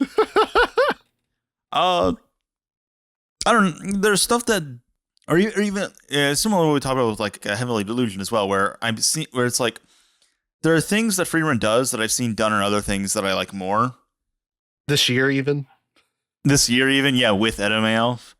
So it's kind of one of those things where it's like, I like this, but I like other things more. Yeah. I mean, it looks nice. It's kind of insane how popular it's become. And a very similar, weird. In a similar vein to like Bocchi, which, they're both directed by Keiichiro Saito, is that they kind of came out of nowhere and kind of like just took everyone like by surprise. Although I will say I did see more people talking about Frieren beforehand than I saw people talking about Bocchi the Rock. Yeah, I literally saw nobody talk about Bocchi outside of like... I did see a little bit of hype for Frieren, but then it's just kind of like, whoop, holy shit, everyone fucking loves this show. But I don't know. I don't want to say I'm mid on it, but maybe I'm not as enthusiastic as everyone else. I still like it, but it kind of hits on a similar issue that I had with Violet Evergarden way back, like 5-6 years ago, where it kind of lays it on too thick emotionally for me, especially in terms of like the music, where it feels like it's really just always trying to like hammer at you and tug at your heartstrings, and it's like I'm kind of like, this isn't really working. Like there's like some episodes, like the episode where the guy is like in the mud pit where they meet the priest. He's in the mud pit and he's like immediately expositing his backstory, and they're kind of like putting on this like sort of like saccharine melodramatic music over it, and I'm like, what the fuck is going on? I just got here. The episode started. Why are you trying to make me feel things? Like the episodes don't necessarily have like a clear emotional arc for me.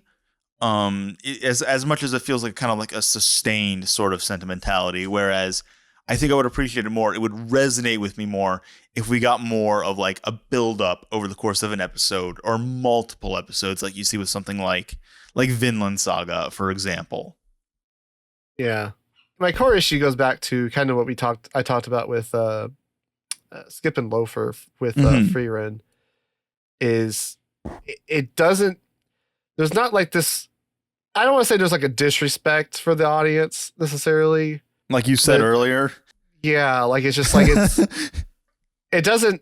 It just spells. It feels the need to spell things out, and it's just like on a surface level, where you're just kind of like, okay, like everything's just kind of there, and it doesn't go much deeper than what's there, right? Like it already kind of spells like just an example, like her killing that demon thing that was like, or the wizard thing who like had like the fucking terrible like offensive spells, and no one knew how to handle it, and then like it's like they got power creeped because it was fucking frozen for 100 years. Right. Basically all of that is just like up front and there, like it's you're not getting more out of it by like digging like significantly deeper, right? Like you get basically everything out of what they just give you in the show, and that's kind of what holds it back for me. Like there's nothing that really like I can latch onto and kind of pontificate on or think about or ruminate or talk to people about outside of the show, because the show already like gave it to me. It's just like, okay, there you go. I'm like, wow, that was pretty cool, and I move on, Yeah, so for me, it's a matter, because I really like the comedy of the show. I really like the character dynamics of the show. I just wish that it was more present, because I feel like it leans too heavily into the emotional stuff, whereas that needs to be like, if it were more like, I guess, strategically placed, used a little bit more sparingly, I think it would hit a little bit more harder for me. Sure. Whereas it's so much more common that it kind of, I get dulled to it as a result. Like the episode with Stark's birthday, for example, where the what's supposed to be like the emotional climax of the episode is like Fern gets a gift for Stark for his birthday, but throughout the episode we're getting like all these like flashback scenes peppered in of Stark and his like relationship with like his like older brother or whatever, and that isn't necessarily a bad way to go about handling this, but it feels like every flashback scene is at like the same like emotional height. There isn't like an arc to them, essentially. Sure. So it's kind of like it's not really working on me, essentially. It's like I think of it almost as like music, essentially, where you ever listen to like house like EDM house music, because like the way it works is like you have like the quiet part, and then it builds and it builds and it builds and it builds and it builds, and then when it drops, that's when it hits hard. Whereas if it's already hitting hard right from the beginning, you're not going to get that same effect, essentially. Right. I think a sort of dynamic range when it comes to the emotional elements of the show would go a long way for selling me more on the emotions. Yeah. Definitely if it had the range and it had like, because like it has the slow moments, but typically with slow moments, you're getting like, you can like kind of ruminate on stuff. Like I think of like a Yokohama shopping log or even like Edomae Elf. Like when it's slow, you're thinking about, you know, the stuff they kind of introduced to you that it didn't spell out, right? Like stuff that's like, oh, you're putting together like, oh, yeah. Even if it does spell it out, like I'm thinking like the first episode of Planetes is like the perfect like encapsulation of that sort of arc that I'm talking about, where it's like it's comedy, a little bit of drama, characters are conflicting with one another, emotional payoff at the end. Yeah. It's a very simple, it's like so trite to like talk about in terms of like storytelling, but I think it goes a long way. And I think Frieren as a story, at least for me, would be elevated if it kind of adhered to that sort of more arc structure rather than being kind of like straight with it all, like right off the bat. Just like it's all the same like level. But we like Frieren, it's fine. It's fine. I don't dislike it for what it's worth. I was kind of getting irritated with like the demon arc because it's like I remember it's 4 episodes long. We got to the end of that 3rd episode and I'm like, fuck, we got to do another 20 minutes of this. Yeah. And the emotional payoff of that arc is when it's over too, because you know they you know beat the demons, they save the town, and the next episode is them like, you know, celebrating and all that. And as they're leaving the town, you know, they're like saying like, oh, well, you know, we'll never forget you and all that sort of stuff. You know, you saved our city. And that then gets paralleled with Frieren later in the episode where they meet the monk dude. And then when he departs from them, he's like, you know, maybe he tells Frieren maybe we'll meet again in a couple 100 years because they're both elves. And it kind of then makes you reflect on Frieren leaving the town and them saying, we'll never forget you, where it's like, well, she's probably already done stuff like this before. And she's probably already been like basically faded into like local legend countless times in countless other cities. So it's probably doesn't mean that much to her because what her meeting with that monk kind of emphasizes is like how much of a different time scale the elves exist on compared to people. Yeah. It's fine. It's fine. Right. It's all right. It's barely in my top 10 for the year though. It's bare. You'll watch one more show and then one more show I enjoy and it's gone. I talked about that Precure sequel. Oh yeah. Oh no, that prequel. Yeah, no, the sequel that's like 12 episodes. Right. Not like yeah. The Precure season from this year. Yeah, that's weird. I didn't watch Precure. It's what did you get, like a 5? What happened? Yeah. I thought you really liked it. It's one of those that's like conceptually really interesting. It's almost like a Zom 100 where it's like you watch the first episode, you're like, huh, this has a lot of implications. This has a lot of stuff you could talk about or think about. And then you watch it and the execution's just like, oh, we're exploring the idea of like magical girls coming back to fight a villain that's like global warming bad again. Okay.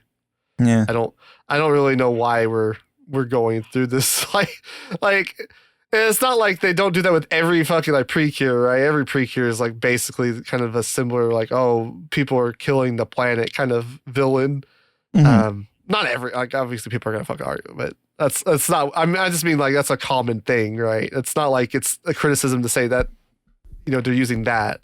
It's more like you have this concept of like having to bring characters back who are like adults, and they're like having to like, because like almost the whole conceit kind of feels like, you know, you tell these girls that like they can do anything, and then they go out in the real world and they accomplish their dreams, and they realize that's not the end. It doesn't end at like, oh, I'm going to become a teacher. It's like, okay, you're a teacher now. Have fun for the next 60 years of your life, struggling in a real world that doesn't, it's not just as simple as like good and evil or black and white. Like you can't do everything. You can't help everybody.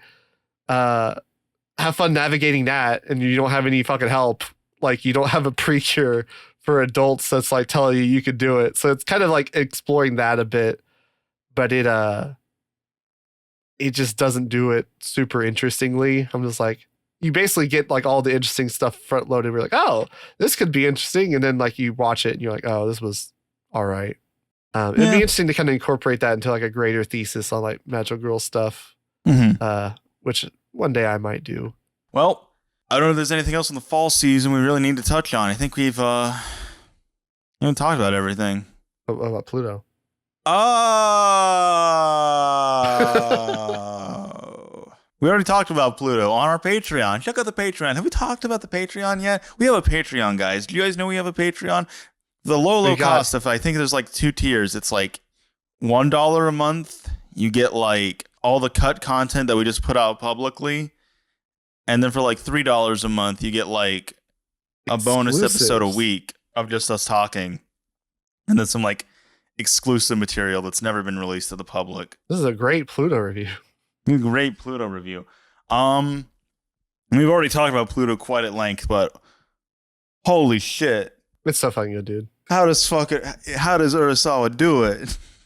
He's so fucking good at like the mystery dramas, like the thrillers, and the fact that he was able to pull that off with whatever the fuck he was working with in that fucking Astro Boy. It's insane because we watched PLUTO and we're like, what the fuck? This is insane. And we go back and we watched the original arc in the original Astro Boy show. We watched basically every iteration of the arc. Yeah. And it's really interesting. I mean, I prefer PLUTO. It's not like I dislike it. The original Astro Boy arc is very Tezuka. So it's like, very Tezuka. It's, whether or not it's your cup of tea. The power scaling we were just complaining about? That's you get that in horsepower. Yeah, you got that in horsepower. We got 20,000 horsepower. But it's really interesting to like compare the two and see what he's able to like expand upon or recontextualize without invalidating anything in the original arc, essentially. Yeah, because it's all there, more or less. All there. But he just tweaks some things, and he doesn't like he's not like nah, this character, nah. It's all there, and he just maybe like adjusts some things, or it's like expands upon. It's kind of insane. he like fucking like I don't know, went like 120 IQ on this shit. Yeah. He takes like this fucking just random robot, like, hey, I'm a detective. And he's just wearing, he's like a whole robot with a trench coat. That's such a goofy fucking design. I love it. Everyone he just like dies. Yeah. Like he literally is like tells fucking Astro Boy, he's like, yeah, don't go outside because it could be dangerous. And then he just goes outside and dies. Like, yeah, that's his extent to the original. The whole mystery element is completely added in to this. Because like the original story is like, this is PLUTO. This is what PLUTO is going to do. Whereas like they're piecing it all together in PLUTO the anime. Yeah, I don't know. Maybe we should, check out the whole review. I guess there were some like people had like complaints in terms of like compositing and stuff, which I can kind of see that. But overall, I say this is like really fucking strong visually. Yeah, this is fucking great. Like, yeah. It's a really fucking like stupid thing to say, but it still feels like you don't really get like anime visually like this anymore. Like, namely because they don't make Urasawa adaptations anymore. They don't adapt Urasawa's manga anymore because his style is so hard to adapt well because like you need to get like the facial features right and like all like the intricacies of his line work. And that's really hard to do in animation. But I mean, they pull it off. It's actually really funny too, because like when watching this, you'll probably, if you've seen other things from Urasawa, you'll go, wait a minute, that's literally just that character. It's in a very similar sense to like what Tezuka would do, actually, where he's like, Tezuka would reuse character designs all the time because he thought of them as like actors, basically. And you have like a similar thing going on here. Yeah, he's kind of like the perfect fucking manga to like make this kind of story of a Tezuka work. but just right off the bat, that first episode where it's like it hits, you know, you have like your mystery setup and all that. And then halfway through, it completely changes pace and becomes like a different story altogether about this old man, this old like composer guy and his robot butler friend, and like and just their discourse on like a whole like variety of topics. It's so good. Yeah, it is a gem. It is. Yeah. For anyone keeping track, between this and Vinland Saga, this is my anime of the year. Yeah, same. I mean, Vinland Saga, it's already like, okay, holy shit. And then this came along and it's like, oh mama. Yeah, like, I didn't expect anything to rival fucking Vinland Saga this year. That's an unfair expectation to have of anything. And then here we are. Here we are. Yeah, it's easily my anime of the year. As much as it were like, you know, Vinland Saga and PLUTO are the two like, you know, heavyweight champs of 2023. PLUTO still beats out Vinland Saga. Yeah, it's like it's a weird comparison because Vinland Saga season 2 is like a part of a whole, right? Whereas this is like a perfectly like self-contained story. I can guarantee you though, if I type in on Google right now, like PLUTO, I'll get like a result that's like, when is PLUTO season 2 coming out? And it's like, what the PLUTO's dead. What the fuck? Did you not watch the show? The rest of the season 2 was just Astro Boy. Every fucking time. They should just adapt like another fucking just random arc and Astro Boy and make it a sequel to PLUTO. It's also like insane to think about because the original manga came out in like 1962, early 60s, I believe, sometime around then. And then PLUTO the adaptation came out between like 2003 to like 2009, 2007, mid 2000s basically. So it's interesting to have 1951. 51. Okay, wow. So this anime comes out then in 2023, and the conflict centers around war in the Middle East. And it's kind of fucked to think about the fact that how relevant PLUTO would have been in terms of that in 2003, and then still how relevant it is now. And the fact that we've been like spinning our wheels in that regard for the past 20 years. Yeah. It's like, oh, this is still relevant somehow. That's fucking depressing. Yeah. Can't wait for us to go to war with Iran and using robots. So can't wait for us to literally just do PLUTO. That's going to be fun. Well, what's interesting about PLUTO is like it takes, because like I forget, was it Persia that the guy who makes PLUTO is like the king of? Yeah. And so it like takes that element and warps that into like kind of making some Iraqi war kind of like commentary. Yeah. But the way it's done, it basically just kind of applies to like modern day too. Mm-hmm. And which is like, oh.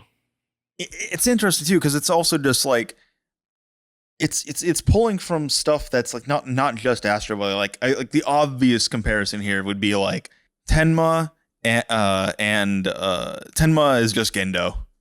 Tenma is literally just a Gendo from Evangelion. Yeah. But Gendo in Evangelion is also very reminiscent of just Tenma in the original Astro Boy. So it kind of becomes this like referential Ouroboros, essentially. We've just come full circle. It's very much just like lending itself to like the visual language, right? Because it's like people know who Gendo is now, this is in 2003. People know who Gendo is. They're not as familiar with like Dr. Tenma from Astro Boy anymore. So we just use the visual language of Gendo from Evangelion, and that immediately informs you what kind of character Tenma is in that PLUTO. Yeah. Anime is saved, I guess. Not quite. Oh. It's weird because like despite having Vinland Saga and PLUTO, which by far are like the two best anime of this decade so far for me, this year was kind of sparse for me. Like very top heavy with the two heavy hitters, and then well, it's one of those. There's a lot of like there are the two things that I really loved, and then there's a wide gap, and then there's stuff that I really liked, and there's not like that kind of gradient that I would like to see. Right. It's like I guess for me, PLUTO and Vinland Saga 1 and 2, pretty big gap.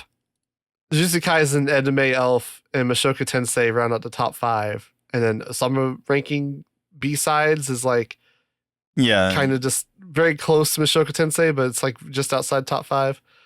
And then I would say there's a pretty large gap between that and then like the rest of the top 10, Spy Family, Delusion, Tondemo Skill, and Frieren for me. Granted, there are still some things from 2023 that I would like to go back and check out if I ever get the fucking time. But I don't know. I guess to bring this full circle, 2023. I mean, as a year, it's not as strong as 2021 or 2022 were. No, not even close. Not even close. 2022, I had competition to get into the top 10. Yeah, I guess, yeah. It's one of those things where I don't want to be like, oh, the anime industry, it's creatively bankrupt. It's more so, oh god, the anime industry is falling apart. No, like it's like I don't want to end on a downer, right? Like because it's always comes in ebbs and flows, like, right? Yeah, even if you go look it's a boom bust cycle like anything else, any other industry. Yeah, like you look at like 2005 to 2007. Like 2005 wasn't like, I don't know. I feel like you get like a larger concentration of good shows in a year like 10, 20 years ago, just because there was less anime coming out. But like I would say 2005 is not necessarily like full of bangers like 2007 is, which everyone's like, oh my god, 2007 is like one of the best years of all time. Yeah, it's always had like, if you want a perspective on this, check out the 2013 episodes we did with Roger, and then I guess later this year we'll probably do like a 2014 episode. Oh my god! Yes, already penciling that one in. Enjoy that 6-hour long epic. Oh god, talking about 150 shows. Holy fuck! I'm gonna kill myself. We kind of did that thing, too. I said we didn't want to talk about everything we'd seen this year, but we ended up doing it anyway. Konata, play us out. Wait, what? I would have like play like the saxophone. Play the sax? How's she gonna play the saxophone? Why didn't she just play? Why? How does she breathe? Why didn't she just play audio of a saxophone? Why does she even need a saxophone?